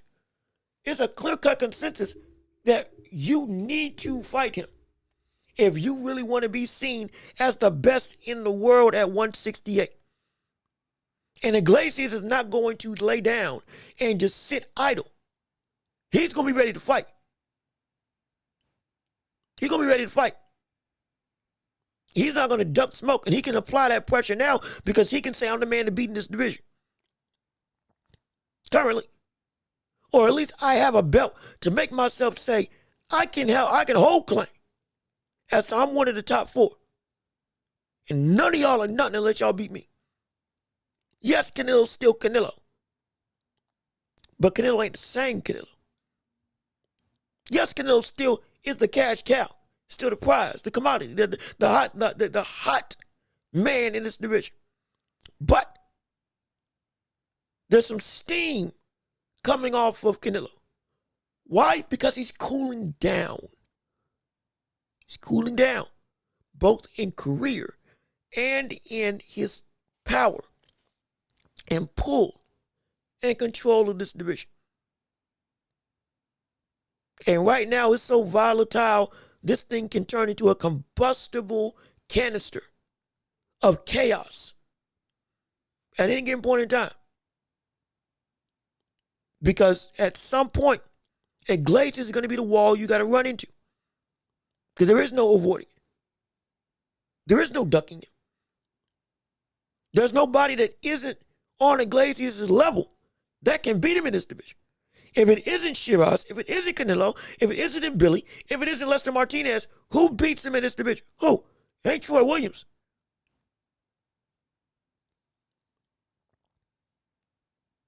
Carlos Adames, he's also in that mix as well. But outside of those names, you can't beat him.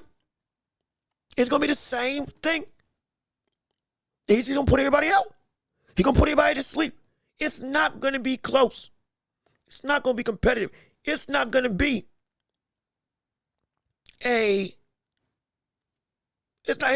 not going to be a concern if it isn't those top guys.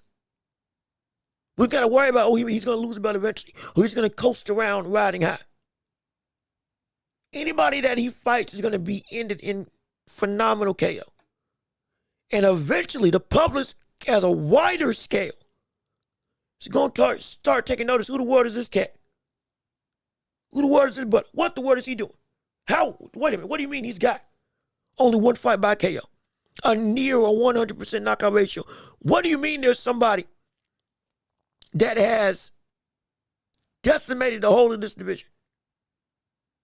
And the best 4 or 3 have said they want no part about him.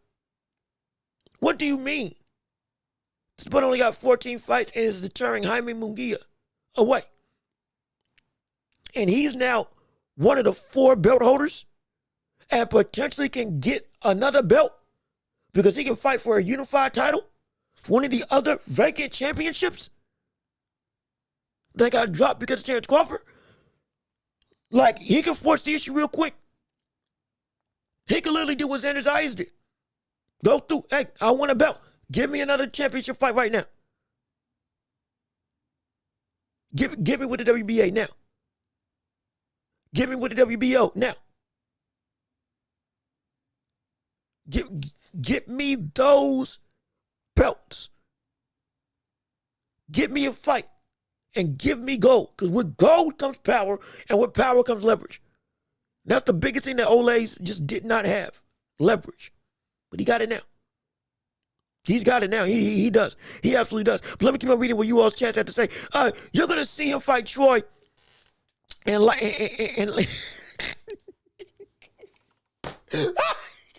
you're gonna see him fight Troy, and like it, pal, Canelo go ahead W.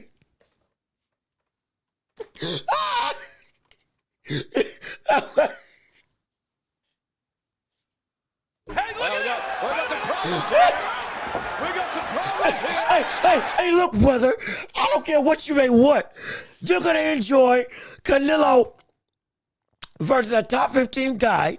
You're going to watch William Skull and Canelo rematch and like it. We are not. You're going to see him fight Troy Williams. You're going to see him fight somebody, rematch Caleb Plant. You're going to see Canelo fight Jacob Bank, and you're going to enjoy it, okay? You're going to sit there, and you're going to take it, and you are going to witness the cornerstone of boxing come out and get a win.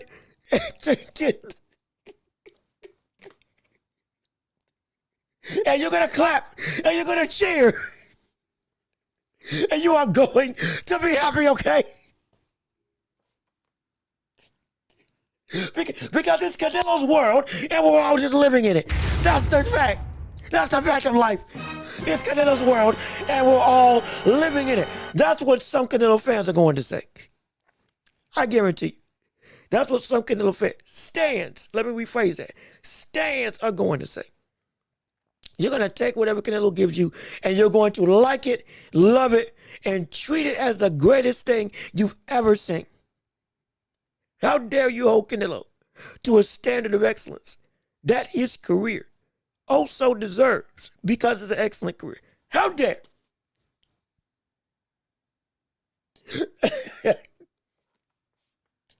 Oh,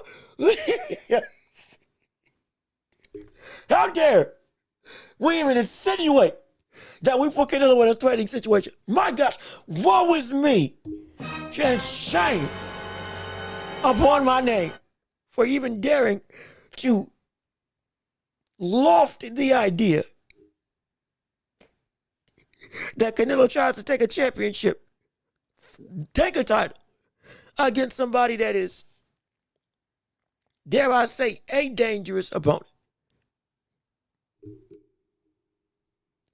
Oh gosh, that's funny. You're gonna. I'm sorry, that cracked me up. I'm having a laugh. My bad. Oh shoot, there are some people that think like that. There are some people that think like that though. That's insane. But yeah, I'm not gonna lie. There is some truth to this statement. Do not be surprised if we see Canelo nix that whole idea. And he would. I can't even say that's out of the question. That is completely within the realm of possibility. That we see him just not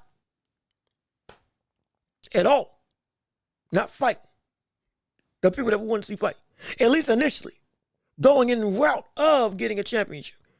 We could see that. And it's, oh boy. Let's see. Iglesias can go down as one of, if not the greatest. If he can get all those fights at 160, I mean, if Iglesias came through and beat Shiraz, Adames, and Billy Canelo, just those four names, let alone back to back to back to back, all of a sudden that would be, I mean, it's more than respect. He's getting public looking at him like this but a shot out of a cannon out of nowhere. And people gonna probably talk about him as the most dangerous face in boxing. One of them. It's gonna be, now that's an easy start to make, but it can be. I would say, yeah, that's pound for pound. And with that, because this division is set up that if you can go through the entirety of that top echelon, there's enough names there that have you, or that would have you, elevated on a pedestal of the world level in boxing. And if Iglesias does go through that run, he would fit that bill of, hey, this cat's right now one of the best in the world. where he ranks, we'd have to be no to the conversation, but he would fit that bill. Let me see. No one has to fight him. He fought in Canada on a Thursday. Brings no money. No one knows him. Also, I wasn't impressed. Now, I was impressed because of the defense, like Ryan said. But, see, the issue is Iglesias needs these fights to get known. It's kind of it's a catch-22. Iglesias knocks everybody out, but everybody that has been a reputable name doesn't want to fight him. But now he's got a belt, but he doesn't have notoriety. However, he is one of the top 5 threats in this division and is susceptible to knocking every one of them out. He's got that much power. There's no way that he shouldn't be seen as somebody that needs to be fought against. But you're right, people don't know him. This is now the time that the leverage comes into play. You can make noise and get people to call, get people to say, hey, you need to pay attention to this cat. And you need to get a fight going with him. Because he is one of the biggest faces in this division and he runs the table in some regard. Y'all got, again, even if it's just gotta wait, he's gotta wait up until he finally gets that shot. He can get it. But it's like, it's strictly about holding the position. Now that he's at this position. Again, if this was the case, he probably would have never gotten any of these big fights. As in, without the belt, with how it was being awarded, he probably wouldn't have gotten any of these big fights. Probably wouldn't get any of these big fights. With him now having a belt, it forces the others who said, we don't want to mess with you right now, to have to say, well, I do want a belt. I do want a championship. And we got to make something shake. And if Canelo gets matched up with somebody, if Lester Martinez gets matched up with somebody, if Shiraz gets matched up with somebody, where there's only, at some point, somebody in that top 5 is going to be the odd man out, your biggest opportunity can be taking the title from Iglesias. Because you still ultimately want Canelo. You're going to need a belt to fight Canelo. Most likely. Most likely. If he's going out there undisputed, you're going to need a belt to fight him. So if he doesn't want to fight Iglesias, you better beat Iglesias or beat somebody or get a belt before Canelo. Before Canelo goes through and says, hey, what's on the docket now? Because the biggest thing is still a business. Everybody's still looking for the cash cow. But Iglesias holding this spot now holds pull to get these fights. At least in a more likely scenario. At least that's what we're praying on anyway. That's what we're hoping. Because this is boxing, and we know it cannot work out that way oftentimes. But let me see. Noah can beat Iglesias at 168. I'm stamping it. Benavidez can go back down to 168, and I wouldn't know. Now, I'm not saying, I'm not going that far. Hold on now. Wait a minute. Hold on. Hold on now. I'm not going that far. I love Iglesias. I really do. But he's not unbeatable. He's not unbeatable. Amongst this top 10, there's still some people that are viable to take this brother out. Amongst this current regime of competition, there's still some names that, like, they could do some work. He can beat everybody on this list in the top 10, but I don't think he will be favored against everybody. The thing about Iglesias, his potential is ridiculous. But there are fighters that, as boxing talents, they have shown that they might be better. They have. Not saying that they're perfect either, but they might be better, or at least as good, with stuff that can give Iglesias a lot of trouble. And the part of it is, we also say, hey, Iglesias has been avoided. Yeah. At the same breath, he hasn't faced off against these type of competitions that these other champions and or contenders have been able to face off against. So, similar with Boots, hey, to some degree, yeah, he's avoided. But at the same breath, It's some of the experience against this level of quality competition that these other names have faced over here. It might not, it's not as robust. And it's not as proved in the sense of tested against the iron, put in the fire with somebody that's also like that with you. We want, that's why we're saying, make as much as you can, try to get a fight with one of these big other guys. But that, I do have to say, with some consistency, I can buy into his ability. And I do think he's that good. But like we said with others, he also has to make sure that he proves it. Like we said with others, we do still need to see him at least one time in the ring with these other high capacity type of people on this level amongst the top 10. More so in the upper echelon of the division. And if we see that just one time or somebody close to it, I ain't got no problem seeing that. And I ain't got no problem buying into this man's a problem. Let me see. A Glacier and another cab driver is the reality. Man, I hope not. I really do hope not, because I want to see something really special. I knew he was special for real, after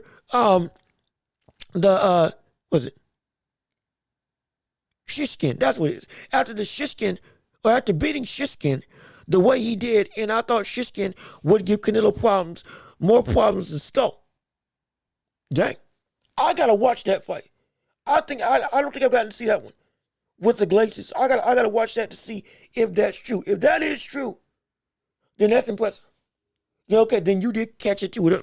I hadn't seen that fight, so I gotta go watch that later on. Let me see. Maybe if he gets a decent resume, people will acknowledge him. Former champ guys like Pacheco and Lester, who actually need a belt, is a good route, but pretending to be the boogeyman doesn't work. I'm fine with that. It is undoubtable that he was avoided, but it's also undoubtable that he hasn't been proved in the way that others have.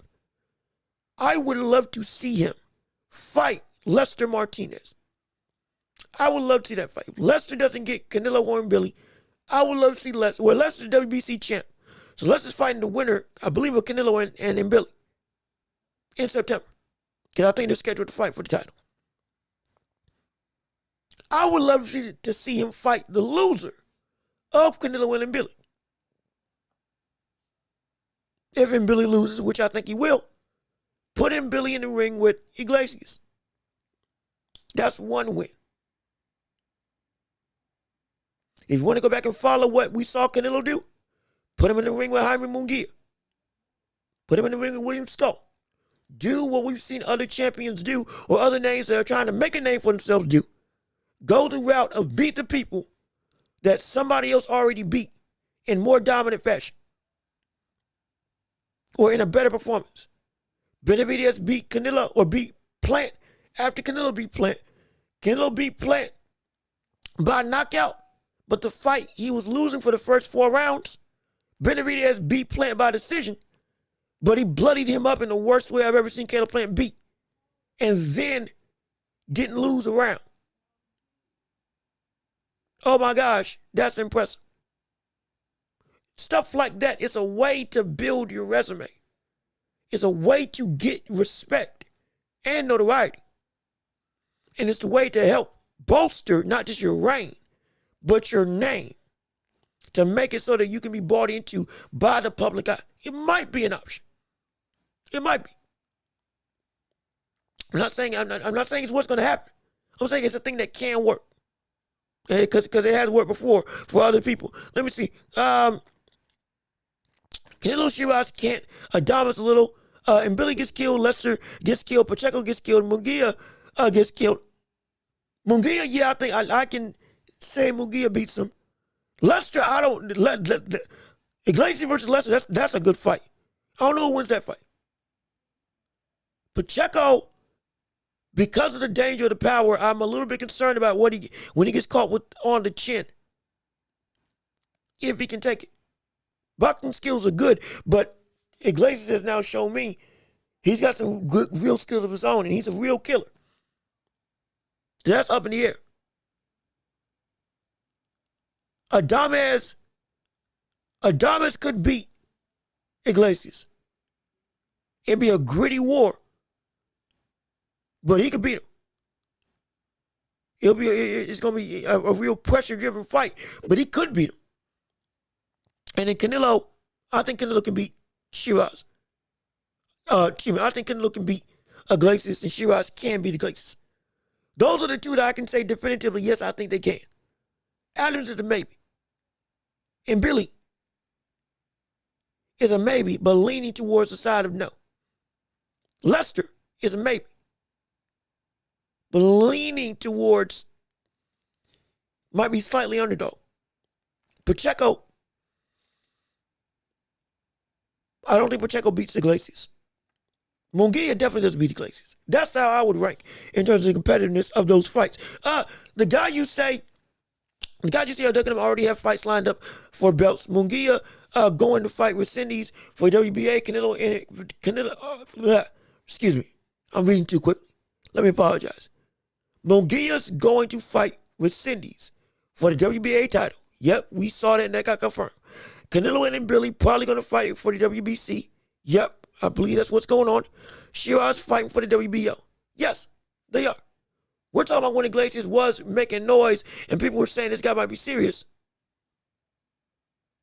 Was avoided. Now, Shiraz, I didn't say Shiraz ducked Iglesias because I didn't know if Shiraz was at 160.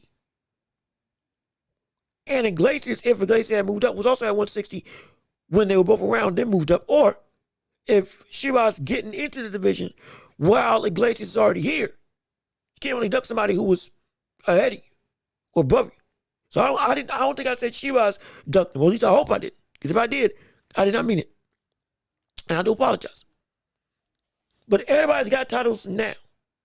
Absolutely. Everybody's got a belt lined up for a fight now. Absolutely. The question is after, when the dust settles on this initial championship shuffle, who will fight Iglesias to unify? That's the question. Because if you want to say I'm wrong on ducking, okay, fine. Cool. Hey, okay. Who will fight Iglesias once the dust settles in this initial shuffling of the division? If you could pick as a favorite to go and take that test. Because you can say he's unproven, but now he's got a belt. He has something that means something. So somebody's got to try to take it from him. Who would that be that will go and take that charge first? Would it be Canelo? I would say no. With how he's moved in the past, I would say no. Would it be in Billy? Maybe. A little more leaning towards taking on tougher competitions when they're available. Shiraz could do it. Fought Berlanga.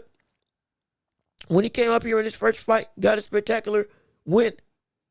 Going through it now, got respect in the division. And if he's still looking to run the table, he can take his advantage and work real quick to try to get belts under his name. He can fight Iglesias. Lester Martinez, I think, is going to be the most likely person. That if he gets a shot at saying, hey, you can fight for the title against Iglesias, you can make it happen. Unless he waits for his interim title opportunity against Canelo, because he's WBC champ, if we see Canelo win against Christian and Billy. If he waits for that, then he's going to wait on Canelo. If he doesn't, go after him. We can say, we can throw out who's ducking, or who ducked who win. Let's ask the question, who's going to be the first to jump into the river of Iglesias? Who is going to go try to play matador to the bull that is Ole's Iglesias and say Ole to one of the most destructive punchers in the division? Who's going to take that jump?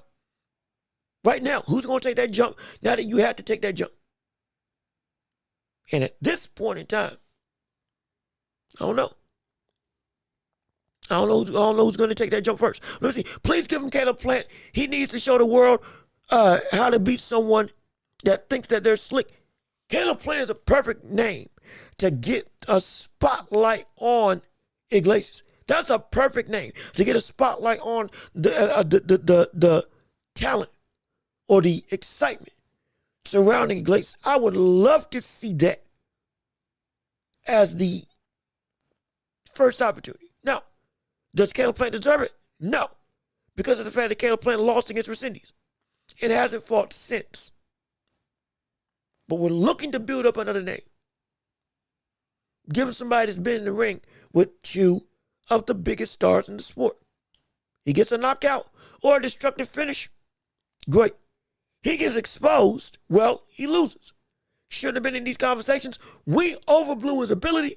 We bought into the hype, and now you're back to square one. I was wrong. Oh my gosh, I look like a fool. That's exactly what can happen. Either way, that's a quiet. I'm not mad at that. I'm not mad at that. Lester's entering WBC, and those guys never get a shot at a real belt. Virgil been having the interim title for 2 years now. Yeah, no, it's the WBC specifically, and their title. When it comes to interim, it's very flaky. It's very hit or miss. With the IBF, at least you can expect, if I hold on, I'm going to get that 90-day threshold at some point or another. I know that's going to happen. WBC, you might as well say, well, I'm champion 1B. Or I just have a belt to hold up my pants. Because this ain't really valuable. Because I ain't getting the shot at the thing I actually want. Because again, Suleiman and their whole regime, horrible. It's terrible.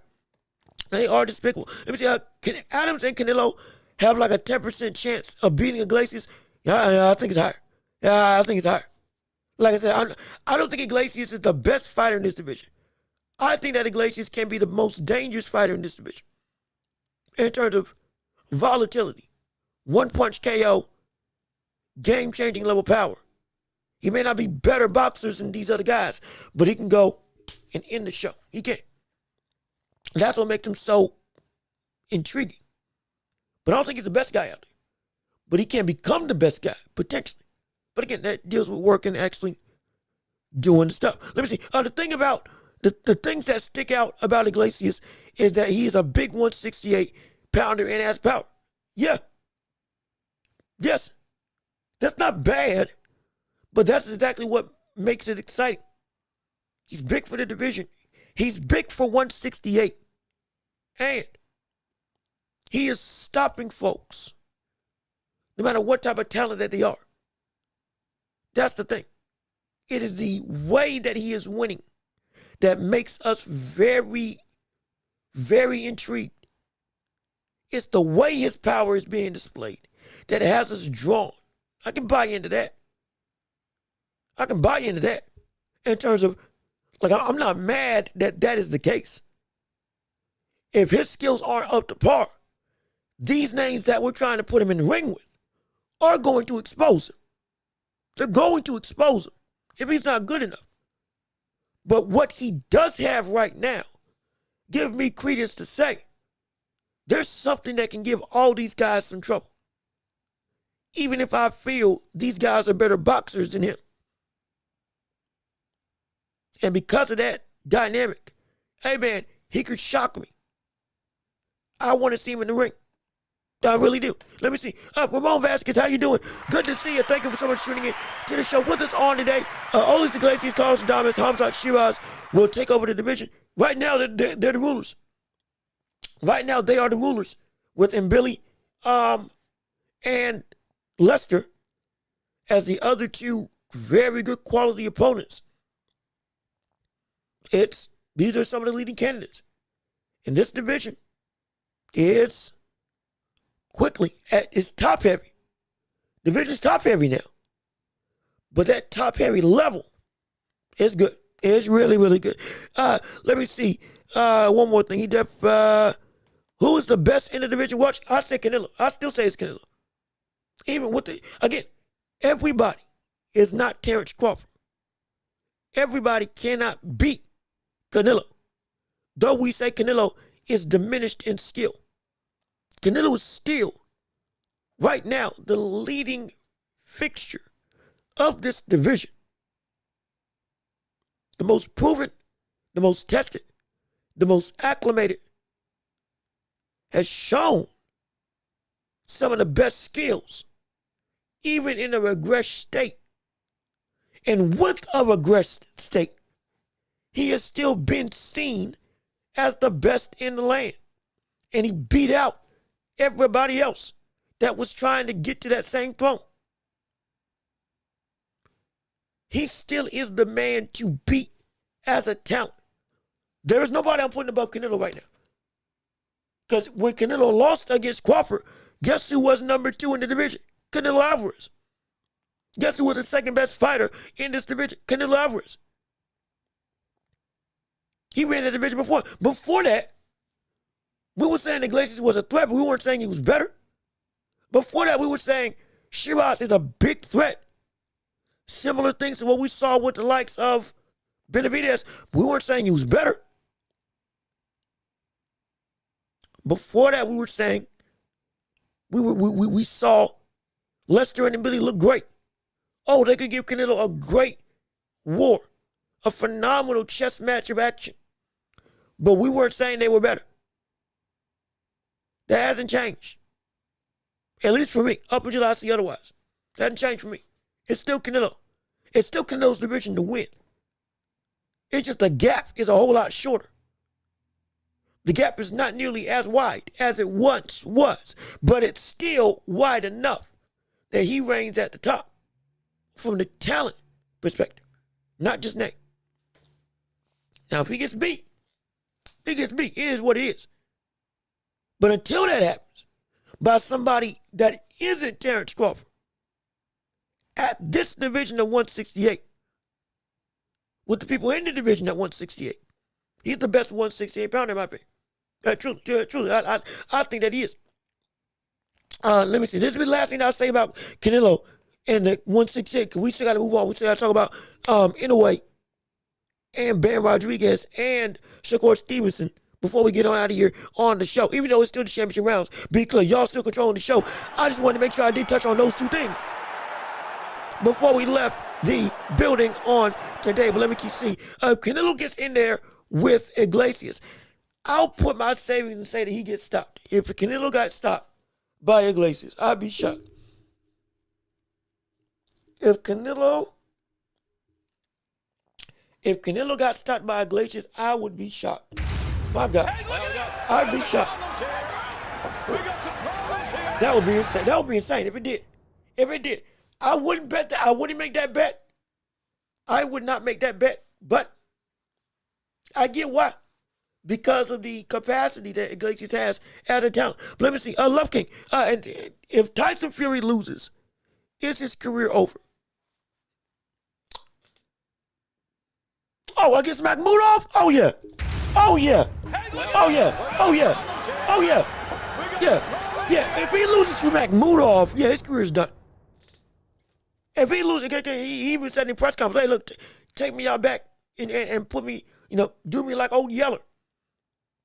If I look bad, like we saw Wilder and Chisora, especially if I lose, it's done.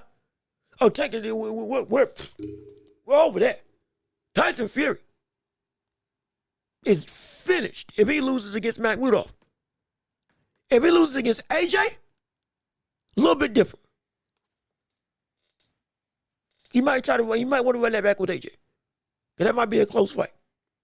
But if he loses to anybody of Makhmudov's level, Tyson Fury should retire. He should retire. Because now, okay, yeah, you don't have it anymore. We can say what Makhmudov can do. Now, I have no issue with that. But on fight night, Tyson Fury should be able to mop the floor with him. If he loses to Makhmudov, no. Don't come back. Don't come back. This ain't losing to Joseph Parker. This ain't losing to Big Bang Jang. This ain't even losing to Joe Joyce. This ain't losing to AJ Caballero. This is losing to a fighter that amongst anybody in Tyson Fury's position, around Tyson Fury's position, Makhmudov is not even an anecdote in their mind as to a dangerous fight that they are in trouble with if they fight him. If he loses, yeah, he's done. He better be done. Because at that point in time, brother, yeah, you don't have it. You just ain't got it. It's not a shame against you. But you ain't got it. And the fight with AJ and Fury, that goes up in smoke. That goes up in smoke, most likely. And everybody's like, well, we don't need to see that fight no more. If he can't handle Makhmudov and AJ's working with Fury, just off of that alone, everybody's gonna be like, yeah, we're good. We're fine. We're A-okay. We don't need that type of smoke no more. It is what it is. However, it does look good. It looks like he got more in the tank. Now we can have a conversation. Let's see. Amp it up a little bit. Keep on elevating. Let's get Fury, and then let's see you against Ajit if you that good. Let's see you against Moses if you that good. Because I wouldn't be mad at it if he looks good against Makhmudov. Look to fight Anthony Joshua. And then afterwards, if you beat AJ, now you can run amongst the ranks. Let's see you go for a title one last time. If you still got the itch. Because you said you were going to retire. You said you had retired. And then you came back. And then you retired again. And then you came back. And then you retired again. And then you came back. It was for the money first. But then you got the back-to-back biggest payday of your career against Usyk. And you still came back. So it might be that you just straight up, you got something to prove.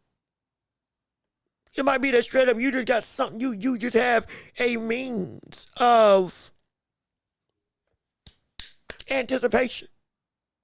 You got work you got to do, and I'm excited for it if that is the case. No question about it. Also, we got more people in the chat. Like Ryan Graves, Inoues is a B-, Nakatani B-. See.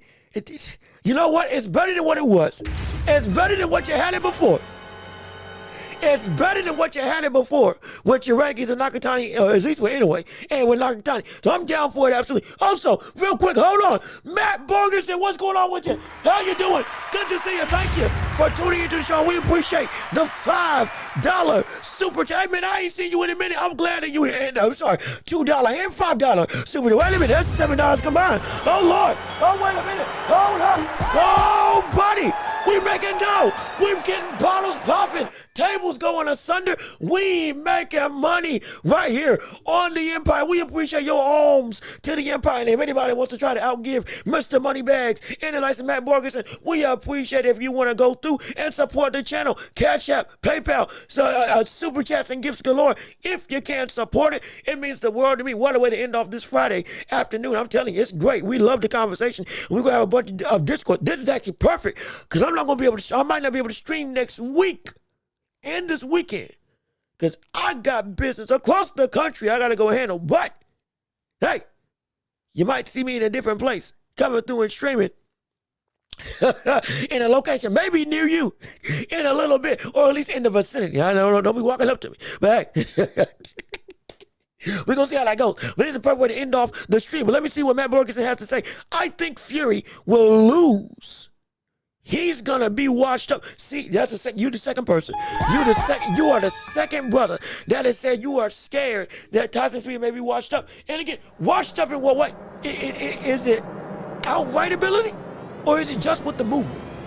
Is it the whole of ability, or is it just the movement? Because if it's just the movement, I think even without movement, Makhmudov can beat, or Makhmudov will lose to Tyson Fury if it's just Fury ain't got the feet that he used to.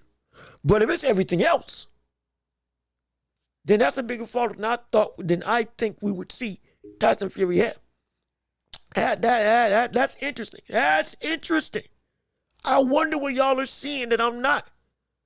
Because I'm thinking Tyson Fury at 75% can beat Makhmudov. Shoot, Tyson Fury at 50% could beat Makhmudov in my estimation. So it's, I really want to know what y'all are seeing. Let me see. Fury needs to look mid or else he will fight for a title instead of fighting AJ. So he needs to look kind of and say, oh, okay. So you're saying he's going to intentionally look blasé so that he can get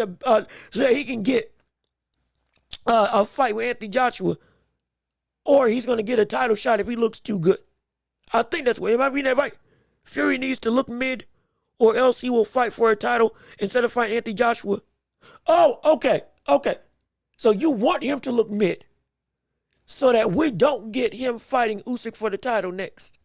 We get the fight with Anthony Joshua, then we can say Usyk or Fury, AJ, both of y'all, same speed per se. That's the fight to make. Now, I think if he looks great, regardless of which, I think he's going to fight Anthony Joshua. I don't think he gets to Usyk before he fights AJ. I don't think he gets to Usyk before he fights AJ. Because, be clear, that is the biggest motivating factor for why Fury is coming back to fight Anthony Joshua. His ego's still hurt. And I see you in the chat. His ego's still hurt from him fighting against Usyk and Luce. I cussed him out when he was saying, how do you feel about Usyk training Anthony Joshua? I get that. There's still some bad blood there. He still genuinely feels he won those two fights. He wants his get back. I understand. But he also sees that he's not in a position to do anything right now. And let's be completely honest. A win against Makhmudov, I don't think even for Tyson Fury that moves the needle up to a level that, okay, boom, you fight for a title. Usyk already said he's going to fight Fabio Wardley next after he fights Rico Verhoeven. So that fight's Usyk's already got something in the cards at this point. And so because Usyk already got something in the cards, it's like, well, that ship for the next fight, even if you look good against Makhmudov, that ship is sailed. We're going to get an undisputed champion. Next, if we're going by the timeline that Usyk said he's going to go through after he fights Rico. So the only viable fight, we ain't going to see another Wilder Fury. He ain't fighting Moses Talma. So the only logical fight if he beats Makhmudov is make the biggest fight in UK boxing history that the public has been waiting over a decade to have under their belt. Make the dream a reality, because there is no better time than now. There will never be a better time than now. There will never be. If there was a better time, I would be about it. I would be about it. Because let's be perfectly honest, with the concerns we have now with Fury, just to get to a title opportunity, even after Makhmudov, even if he doesn't fight AJ, you still got to go through the rest of the young core of the division. Like a Talma or a Caballero. And also, Matt Borges, I see you with the $2 super chat. Thank you so much for the donations and the alms to the Empire. We appreciate it so much. But he's not fighting. Wait a minute. He said this? Wait a minute. Hold on a minute. He said this? He said this? Now, see, this is news to me. See, this is why Matt, this is why I love that you're here. I didn't know this. Did Tyson Fury say,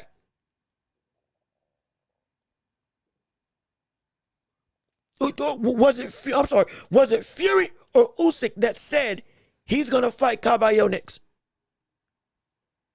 Usyk. Okay, thank you. Okay, I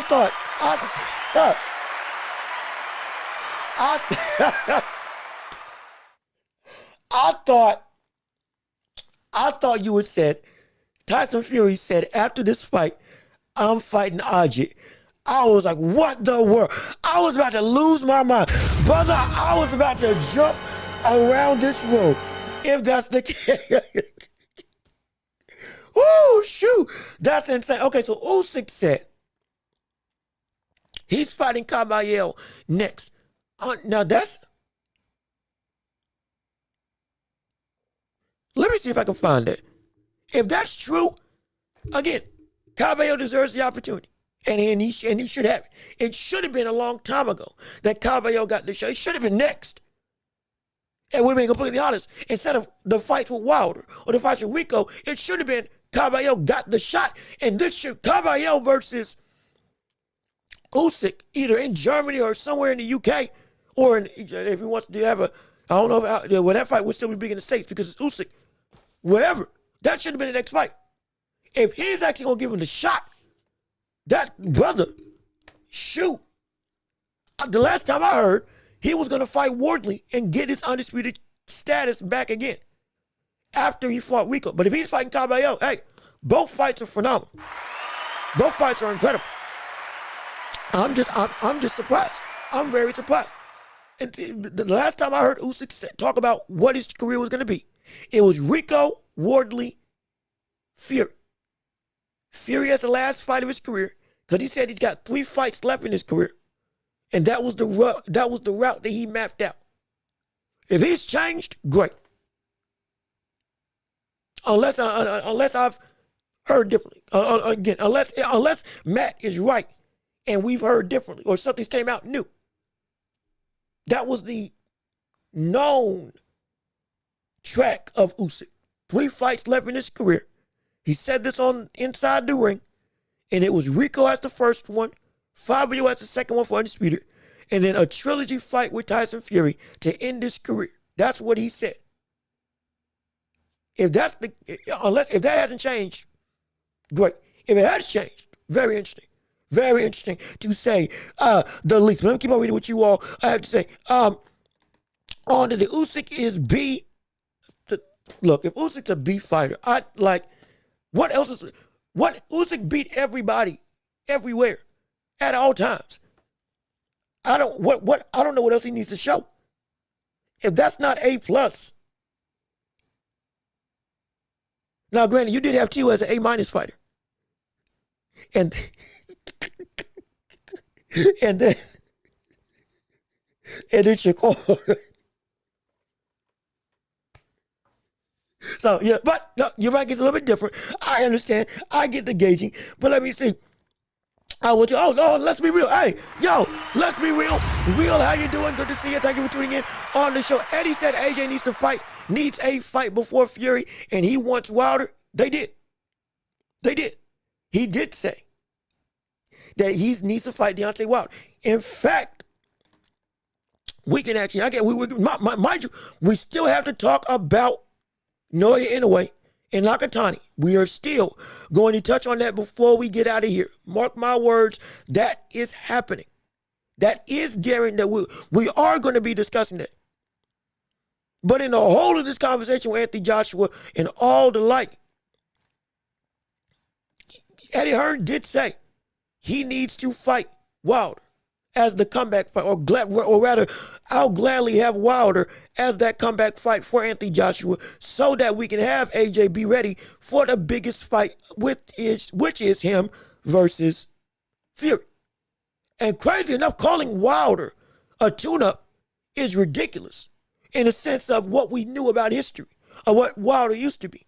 But now, it's not ridiculous. It's still, from my perspective, too dangerous. But it ain't ridiculous. And if you didn't get to hear exactly what Eddie Hearn had said, I will play it right here as we transition back over into the old picture-in-picture on our show. Hey, look at this. Oh, I still love it. Every time I do this, I love it. But this is what Eddie Hearn was saying about this whole situation of Wilder being AJ's tune-up.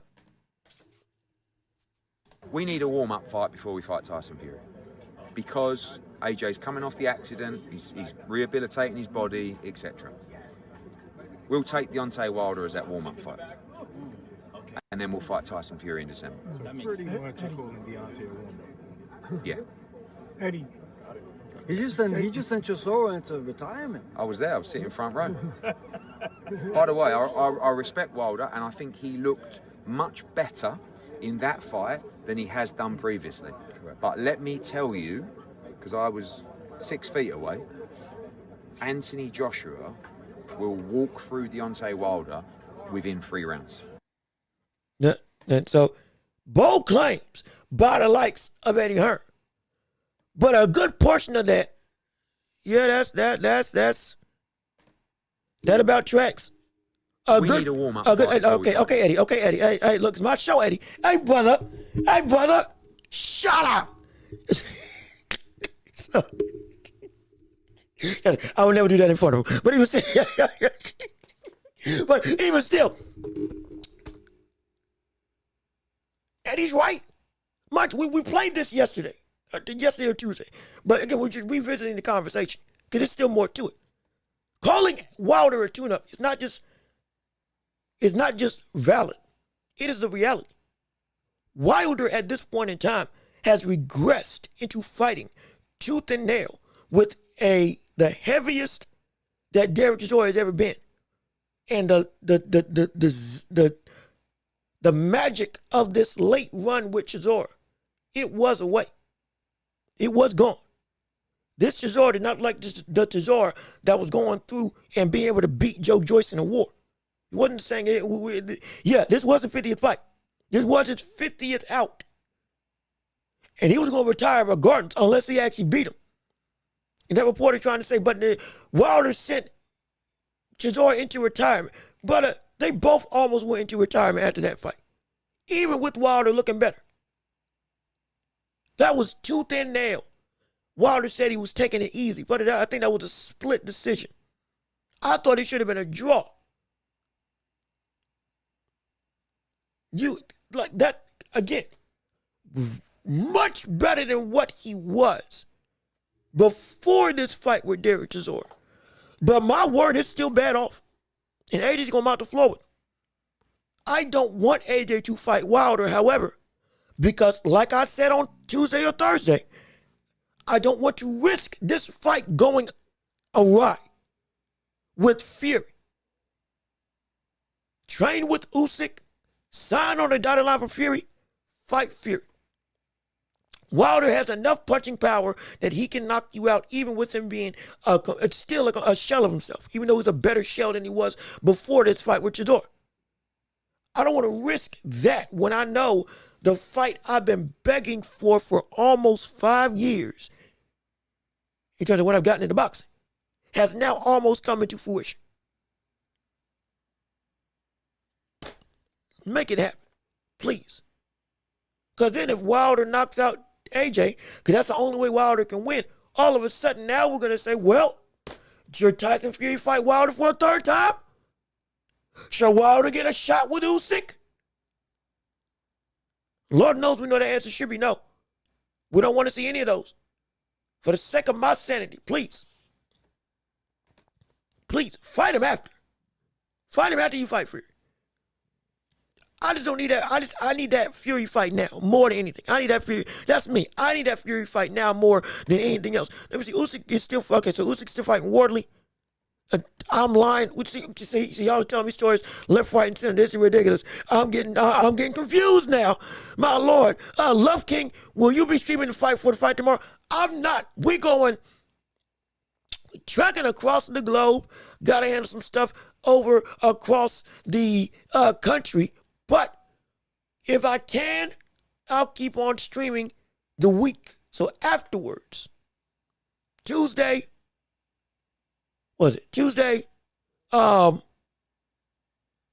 think, Tuesday, Thursday, Friday, I should still be able to, if I can, I'm making an attempt. We're going to see if we can make it happen. But for Friday, sadly, I'm not going to be, not Friday, whatever the fight is, I'm going to be gone this weekend. And we're going to be out. So I gotta watch that fight, sadly. Not even sadly, because I do want to go. But I got to watch that fight wherever I can get it. But I ain't going to be able to live stream it. And it's, dang it, I want to see it. Because it's Tyson Fury. Of course, who doesn't want to see that fight? That's where the money comes in. Oh, yeah. The Tyson Fury. See these big name fights? The Tyson Fury returns? Oh, that's where the super chats get monumental. Absolutely. Oh, we about that money over here. We about that money. We about that money. We don't care about none of y'all. We only care about the money. No, I'm kidding. I'm messing, but no, that stream, especially with the UK fans being a part of it, that stream would have been oh so fun. But again, I just stuff I have to handle, priorities I got to do, so we won't be able to stream that fight live. But we will be reacting to it. We will.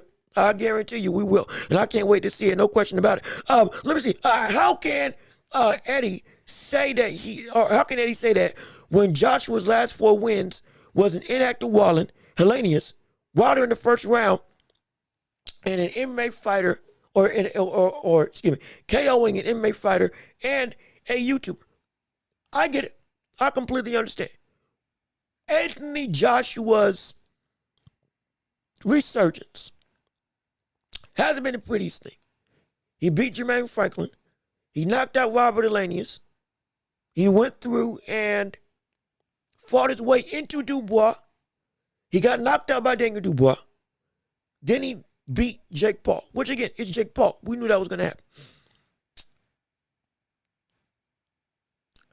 The issue has become Wilder, for a number of years, has gotten beaten in a way that he has been made helpless.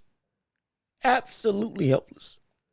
AJ's issue was confidence and blending the style of defense and offense back together. Wilder's issue, Wilder just wasn't fighting like Wilder at all. He couldn't anymore. Fury took out that last vestige of the bronze bomber that we had seen be able to say, oh man, that fight with AJ is a 50-50 affair. AJ kept more of himself than what we've seen Wilder keep in this tenure. This is the most recent Wilder that has looked as close to the bronze bomber mentality that we had seen in the last 3 years. He looked nothing like this against Joseph Parker. He looked nothing like this against Big Bang Jang. The conviction that was gone. The confidence was gone. Even the chin, we were saying, my gosh, it's out of here. The heart's still there. He still was willing to fight. But everything else about Wilder is problematic. The way that you beat him, you bum rush him. And if you got enough power, you can hurt him and knock him out. Like we saw with Fury. And AJ is a lot stronger than Fury. And the ability to pull the trigger for Wilder was the biggest reason why that fight was so exciting. Wilder's going to spam that right hand until something lands. He's going to keep hitting that rock until something cracks. That's not the same Wilder that does it now. Wilder, he did it a little bit in Chisora, not nearly the same way. He's still in a mug. There's still a fog around Wilder refinding himself, though it's the best he's looked. AJ at least kept more of himself in this rebuild period. And again, AJ is not hard-headed. AJ got help. Fury fired Mark Breland when Mark Breland was pushing him, testing him. He didn't put anything in his water. He protected Wilder by throwing in the towel when Wilder had his ear bleeding because of all the damage he was incurring and was getting beat to Kingdom Come in that second fight. He was the coach that Wilder needed, and Wilder kicked him to the curb. He then went and got coached by Malik Scott, who further degraded his ability to fight and stripped everything Wilder was and tried to turn him into a technical fighter. And it was the worst thing in the world.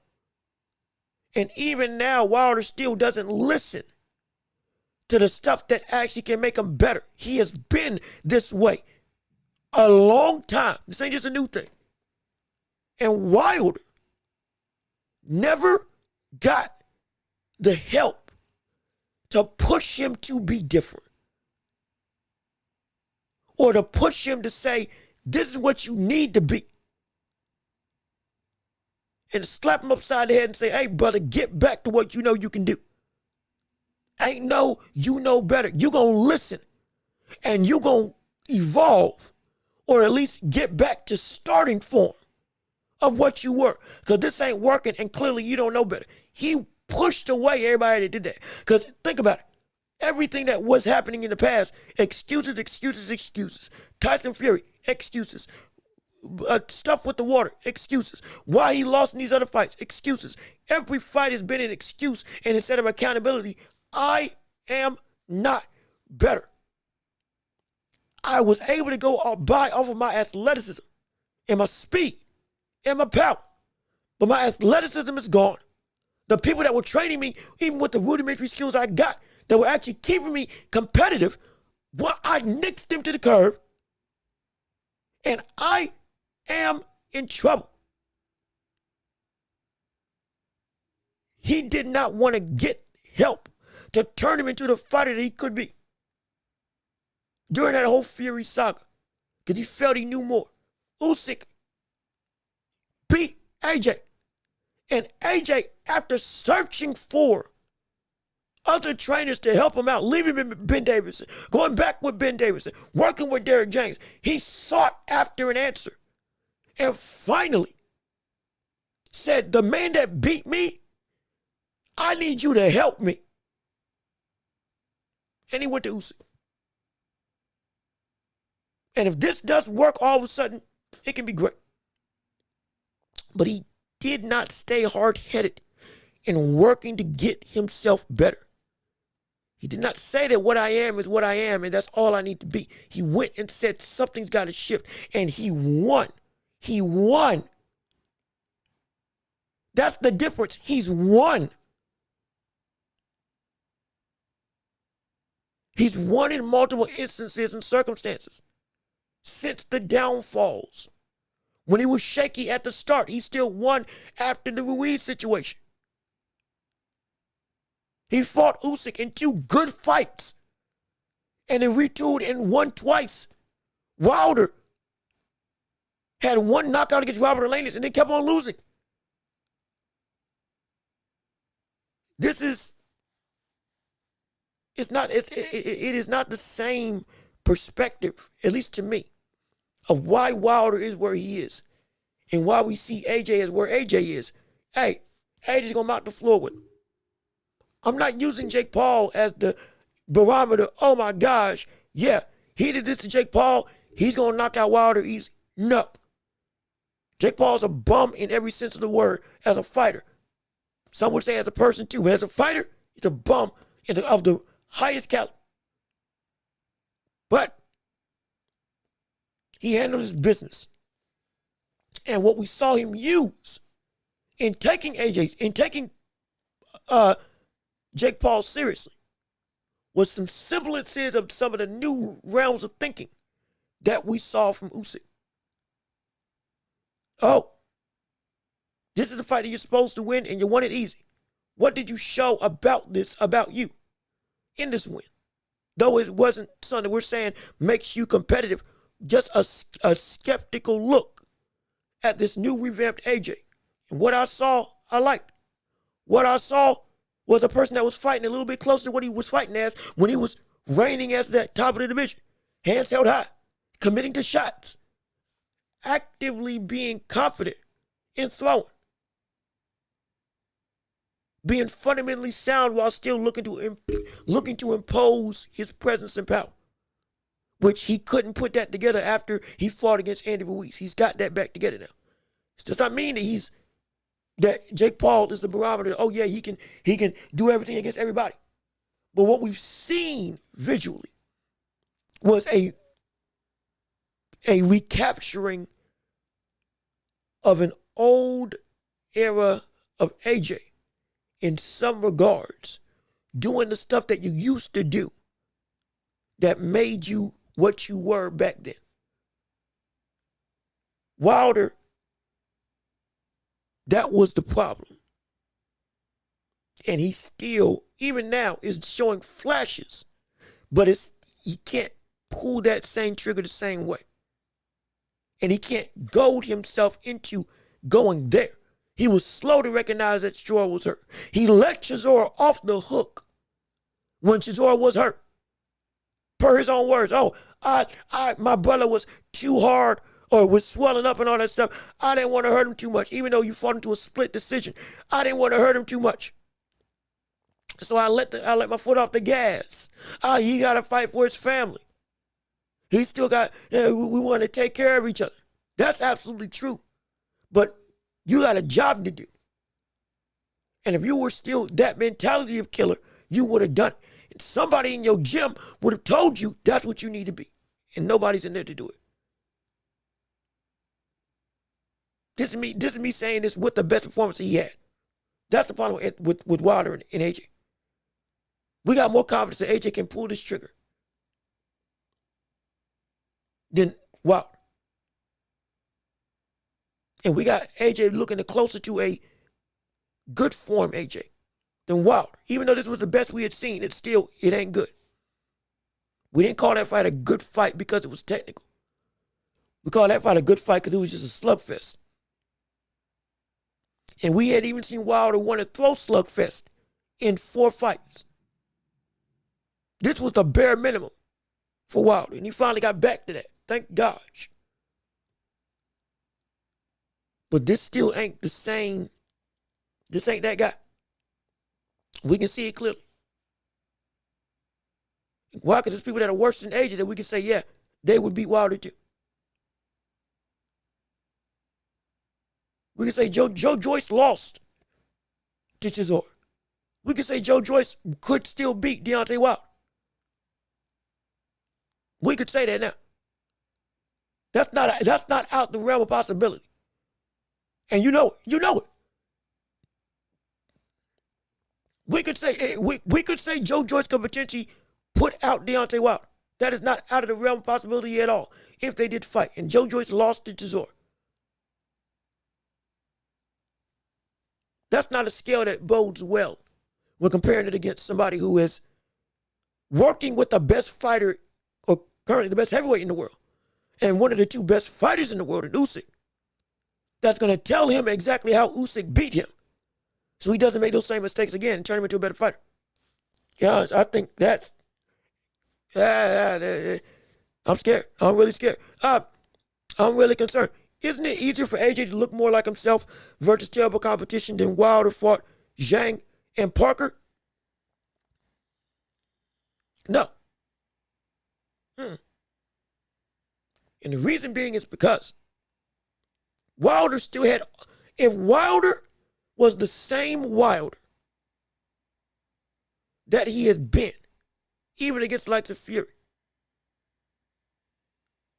he could have knocked out Big Bang Zhang. Or at least had a better opportunity.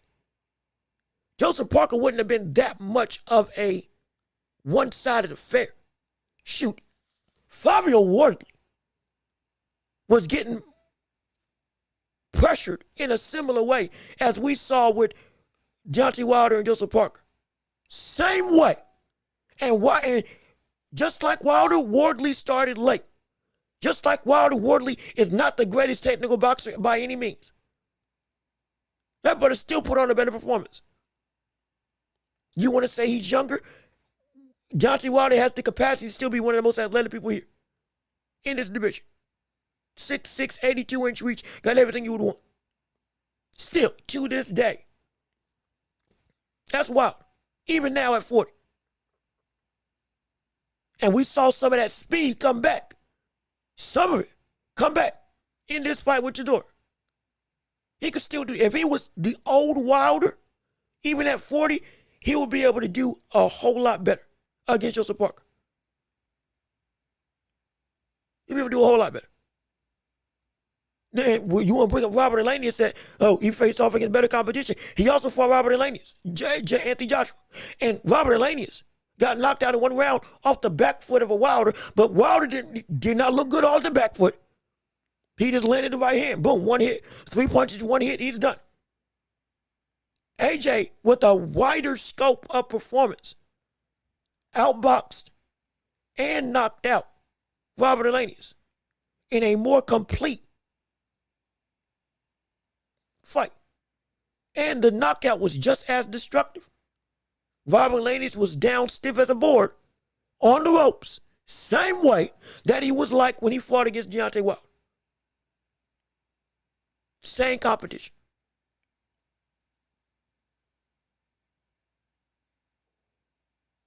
Joseph Parker had a resurgence when he fought against Wilder.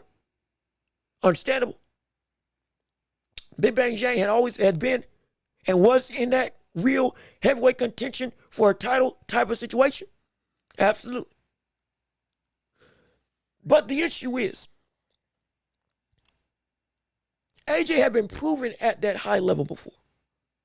And Wilder was supposed to be the Wilder of old to compete at that high level.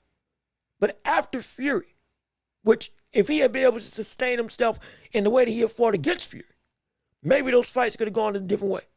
But once everybody figured out the blueprint, just rush him. Everybody was giving him easy work. Dawn, who out of everybody that we were seeing Anthony Joshua fight against in his comeback career, Dawn, amongst the last 5 fights, is the worst fighter without fail, outside of Jake Paul, is the worst professional fighter on that same docket. I could argue Dawn may have been on Jake Paul's level. Dawn is not a great fighter. Dawn gave Wilder 7 rounds of, hey, you ain't all that. And Wilder was struggling to fight and get him. He finally got him.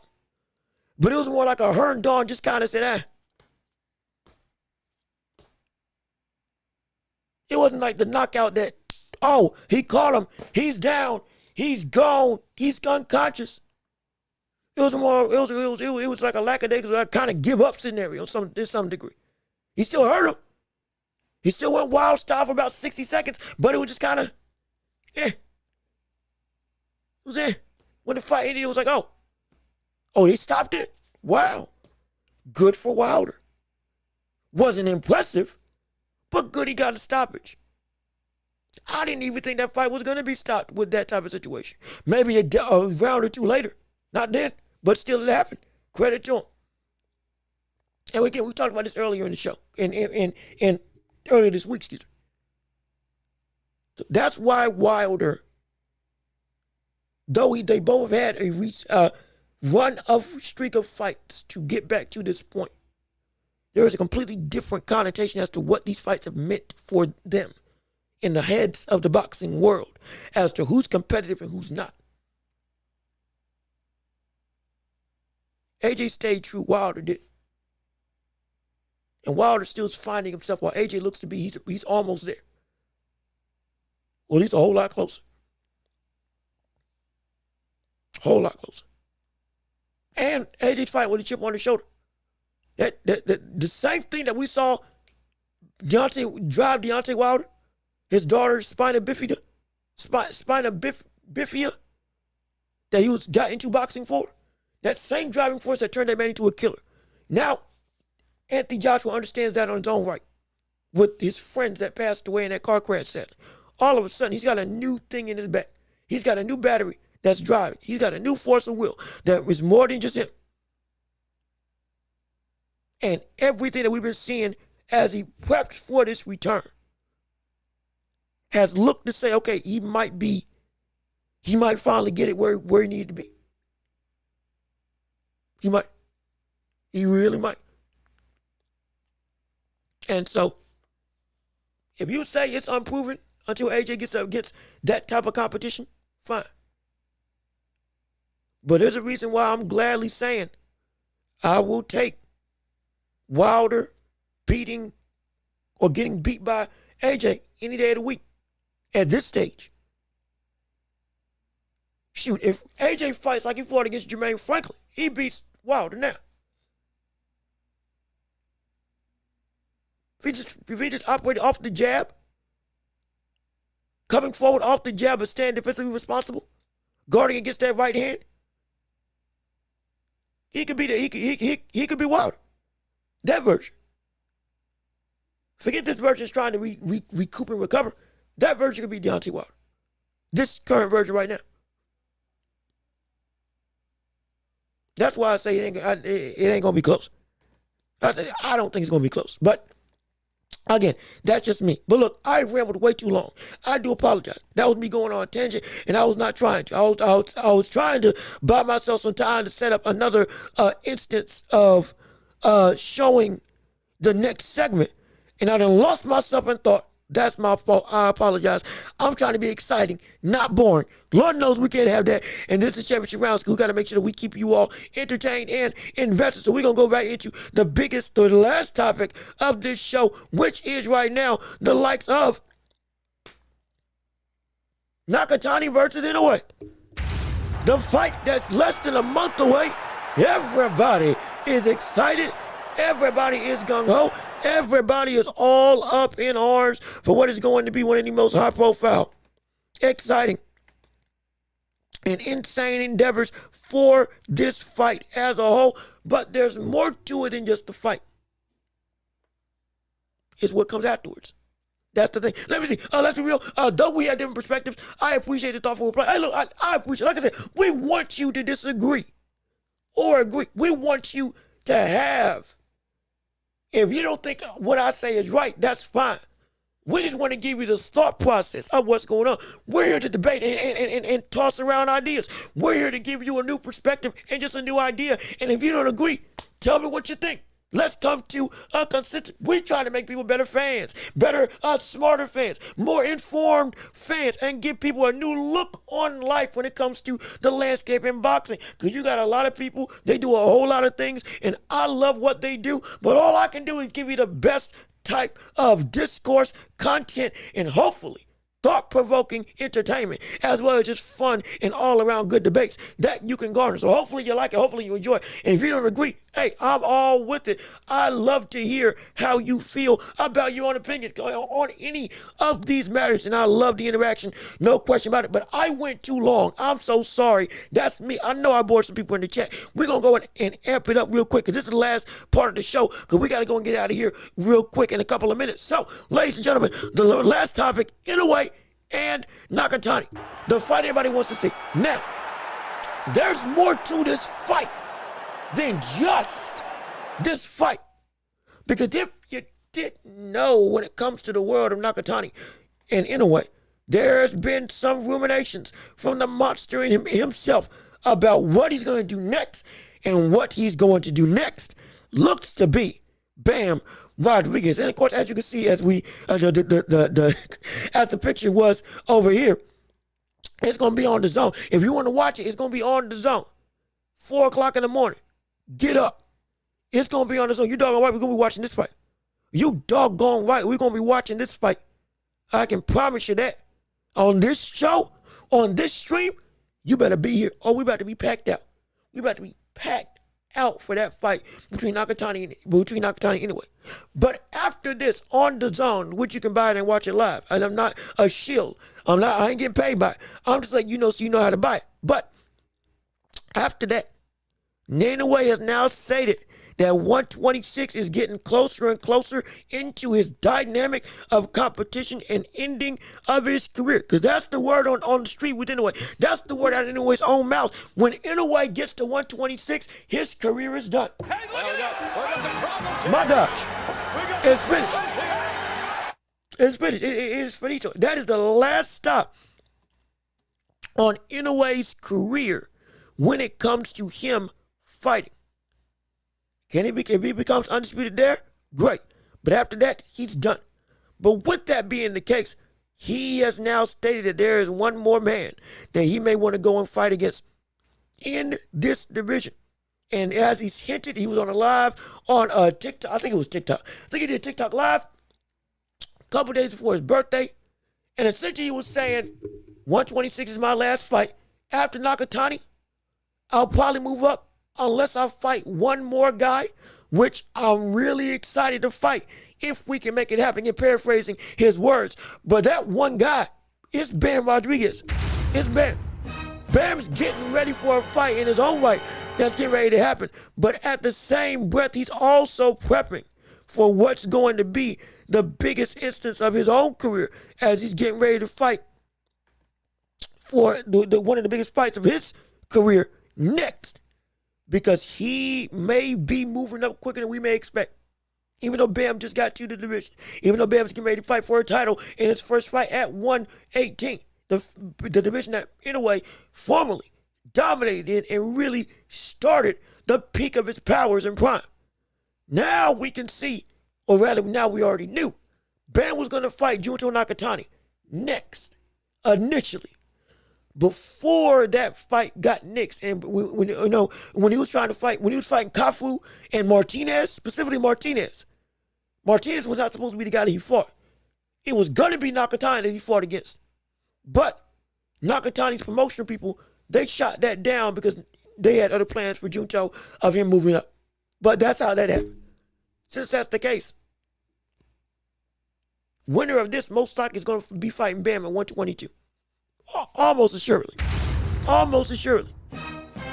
Almost assuredly. And anyway, saying, I hope it's me. Straight up. If I win, that's the last fight I'm having at 122. If I win, that's the last fight I'm going about at 122. If I win, that is the last time I'm going about fighting against any of these people at this division. I've done everything I needed. I've done everything I wanted. I've conquered the globe, and I've conquered essentially my rival. Yeah, we talk about Makhmudov as the rival of Inoues, as a brother who has been avoided. We talked about even some people here trying to bring up Casemiro, as Inoues was afraid of Casemiro. You have Martin Tapales, who was a great war-laden fighter. Louis Neary, who was banned from Japan because I forget why, but he got banned from Japan. They lifted his ban just to get Inoues to knock him out in only the third fight that the Tokyo Dome had ever garnered. Now, this fight is the real rival. This fight is the man that has been built up as the equal to Inoues for over 5 years, ever since Inoues was at the early days of 118. Absolute destruction has followed both of these men. And now we are on the cusp of the biggest instance of grandeur and dominance on one side of the aisle. And I told you all, the three kaijus of boxing are coming to a head sooner rather than later. And Inoues he's even recognizing himself, because he's essentially saying that's coming down the line. It's coming down the pipe. That's the next heater of competition that we getting ready to sweep up against. People and people they a little bit wary on this fight with Nakatani. Not me, but others.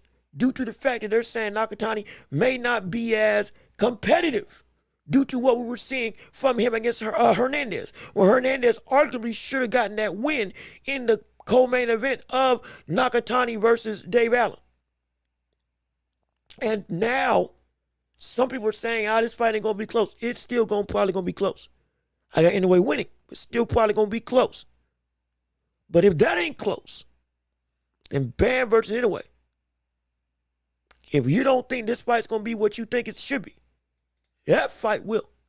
That fight looks to be the next fight that's coming down the line. So get excited for it. And speaking of Nakatani, when people said that they were concerned about what he was able to do, I think we may be able to put that stuff to bed with what he's training for in the lead up to his fight with Inoues.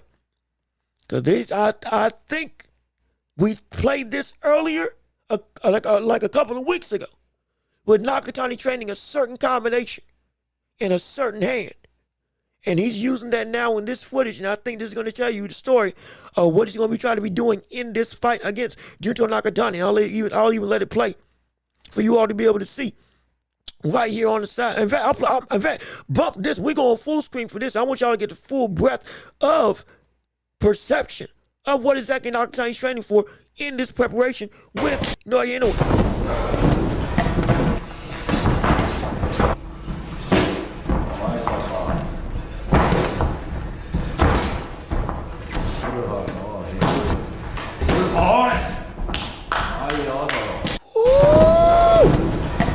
And that left hand, we've talked about, it's one of the greatest left hands that we got in boxing right now.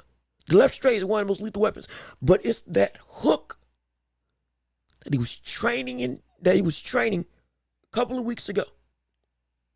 The reason why he was doubling up with it, the reason why he would tap and then follow through. Because he's trying to get Inoue to bite. Bite, react, open up. Look to counter me because I'm coming back with another shot. Because what? It's right. You see that? You might not have seen it because it's quick. That's why I put it on full screen because I want to show you a deliberate situation. Let me see if I can slow this down. That left hand, it's sneaky. It's violently sneaky. And it's sneaky because how quick that uppercut came out, a lot of people didn't register.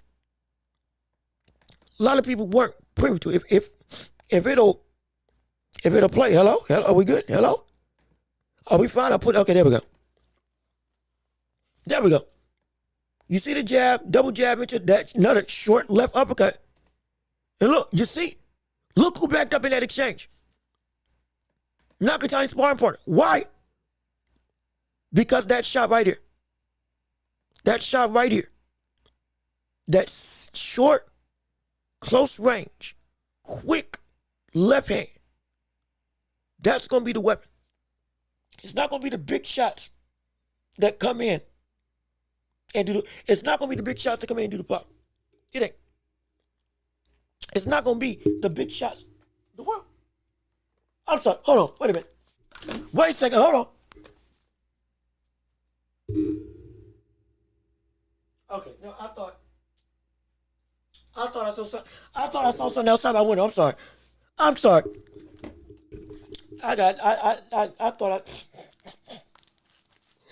I saw something going on. See, that's why I got my window open. Yeah, I need to make sure I can keep track of what's happening out here. But it's not just the power. It is the similar to what we saw when Fundora landed an uppercut on Keith Thurman. How quick he was able to react to that movement. How quick he was able to react to that ability. How quick he was able to react to the ducking or the reactions after baiting out an overcorrection by Thurman. That's what we can see Nakatani do. That's what we can see him do. And it's that type of shot. It's that type of shot. The short uppercut that can really do some damage. And now he's on the front foot because he brought his hurt. But he got hit and then another straight left down to the body. It's the straight downstairs. It's going to be, I think Nakatani may be looking for body work. And this is what he wants ultimately. He wants that left straight to set up the unseen shots upstairs. That is what he's looking for. If he can get in the way, essentially, to get comfortable with dealing with the body and look to say, maybe he wants Inoue to try to counter him and be overzealous and looking to get the shot. Next thing you know, now you get caught with the same punch that's put you down 2 other times in your career. The left hook. The left hook. The left hook. The same punch that Cardenas put him down with. The same punch that Louis Neary put him down with. It's the same shot that Nakatani's going to be looking for. But it's the setup that's going to be the biggest thing. That's the disguise. Take advantage, if you can, and it's hard to do, take advantage of the bloodthirsty killer instinct that Inoue has. Take advantage of the zeal to inflict punishment that Inoue has. Take advantage of the aggressiveness of Inoue's countering ability and turn it into something that you can use. And if Nakatani does that, what you see on screen may not just be just sparring. What you see on screen could be a potential reality in this fight. The shot that changes everything could be right there. It could be right there. It could be right there. And I'm telling you, the more we watch this fight, more this thing gets interesting, no question about it. Let me see. Is that Nakatani? Yeah, that's Nakatani. That's Nakatani in sparring, working on his shots, and working to prepare for this fight. Inoues has been training with Dominique Crowder, a 6-foot tall bantamweight. Yep, I did see that. He is training with Dominique Crowder. Tall brother, I mean insanely tall cat. He's going to fight. I might be able to pull this up. How do I spell it? Yep, I'm trying to see if I can pull up the image. Because Inoues has been working with him. They ain't got no footage, but this is the height and length that he's working with. Getting adjusted to the tall presence of a tall fighter like Nakatani, who can extend his reach farther than we may realize. Extend his reach farther than many people may see. And he got pop. Crowder can hit now. Crowder can swat. This is good. They're both taking advantage of trying to utilize everything possible to make this fight ready for the both of them. They can't cut corners. Nobody can cut corners in this situation. Not a soul can cut corners in this fight. Everybody's got to come through and be on their P's and Q's. Inoues said it best. I'm going to be on the very best thing I've ever been on, because there's no way I can lose this fight. None. I got to make this thing work. I got to be on my A game. There is no tomorrow when it comes to Inoues and Nakatani. There's no ground given to not be at your best. These types of extreme measures are necessary on both ends of the spectrum, because this is a fight of generation. This is a fight that turns the tides of history. This is a fight that changes the landscape of boxing legacy for each of these guys. The standings in this era of boxing, all time, for their country. Potentially, this is probably going to solidify who's the best in the world, who's the best to ever come out of Japan. Potentially usurping the likes, potentially, of the Fighting Harada, who was phenomenal. Who, crazy enough, early on in this channel, people were saying, when I said that Inoues may be the best guy to come out of Japan ever, people killed me for it. And now he wins this. I'd say that probably would be true. Without this win, I would think that's true already. But that's the ramifications of this fight. It's a huge deal. Let me see. We got to get Welch out the hood. Hey, look now. Okay, we ain't danger. I'm just attentive. There's a difference. Okay, you know how like in boxing, you always got to be aware. Never take your guard down. Again, it was just some delivery people. But you don't know who's walking in. You see some people that unknown. You see some people that are kind of, you ain't seen their face before. You kind of give a glance. You kind of get up. If there's some commotion going on, you don't just sit idly by. Do we have a problem? That's all. That's all it is. Just simple making sure that I'm where I need to be. That's all that is. But either way, look, we got to get out of here. We are over 3 hours into this show. We have to go and end this stream. It has been a phenomenal time with you all, and I appreciate everybody with you all being here. Thank you to the likes of Mac Borgerson and others for donating to the stream. And if you still want to support the channel, we got means to give on screen and in the chat, but we got to go. We got to let you all enjoy your weekend. I got places I got to get ready to be, and we're going to catch you all potentially next week.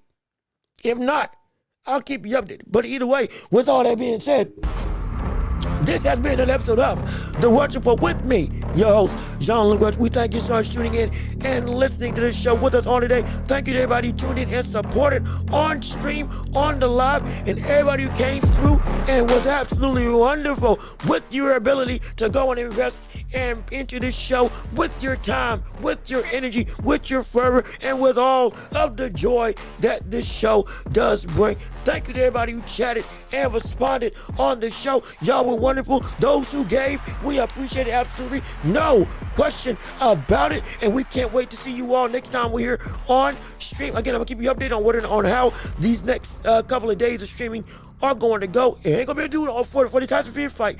But next week, We're going to have a little bit of change. We have to do a little bit of changing potentially. We're going to give you an update on how that can actually go. But either way, we appreciate all of you being here for the ride. We're glad that you all came apart with us. Please keep on liking the stream. Keep on sharing the show. Keep on subscribing to the channel. If you haven't already, be sure to hit the notification bell so you know when we post right here on YouTube and on every podcasting platform here imaginable right here on YouTube and on every way or wherever you may listen to podcasts. But with all that being said, hey, I can't wait to see you all later on. Get ready for Tyson Fury in his return against Makhmudov. Get ready for Conor Ben in his return against the likes of Regis Progress. We're gonna have so much conversation afterwards, after these fights. We can't wait to see it, and we love you all and we appreciate you, and we can't wait to see you all next time. If you can support the channel, we got Cash App, PayPal, links down below in the description, as well as Super Chat, Super Gifts, stickers, and the like.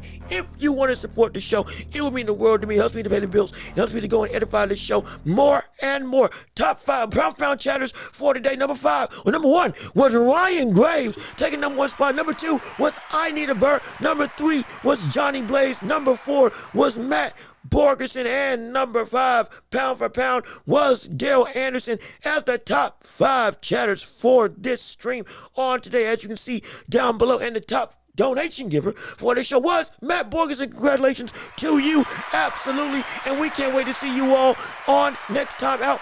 I've been Jean-Luc Welch. Y'all have been absolutely wonderful. Peace and love. Oh, we are out of here. Yes, sir.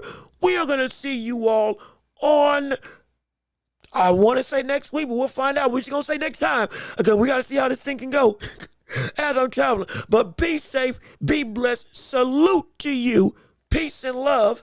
And we out of here. Love you. Can't wait to see you. And hey, be back here next time. And enjoy the rest of your weekend.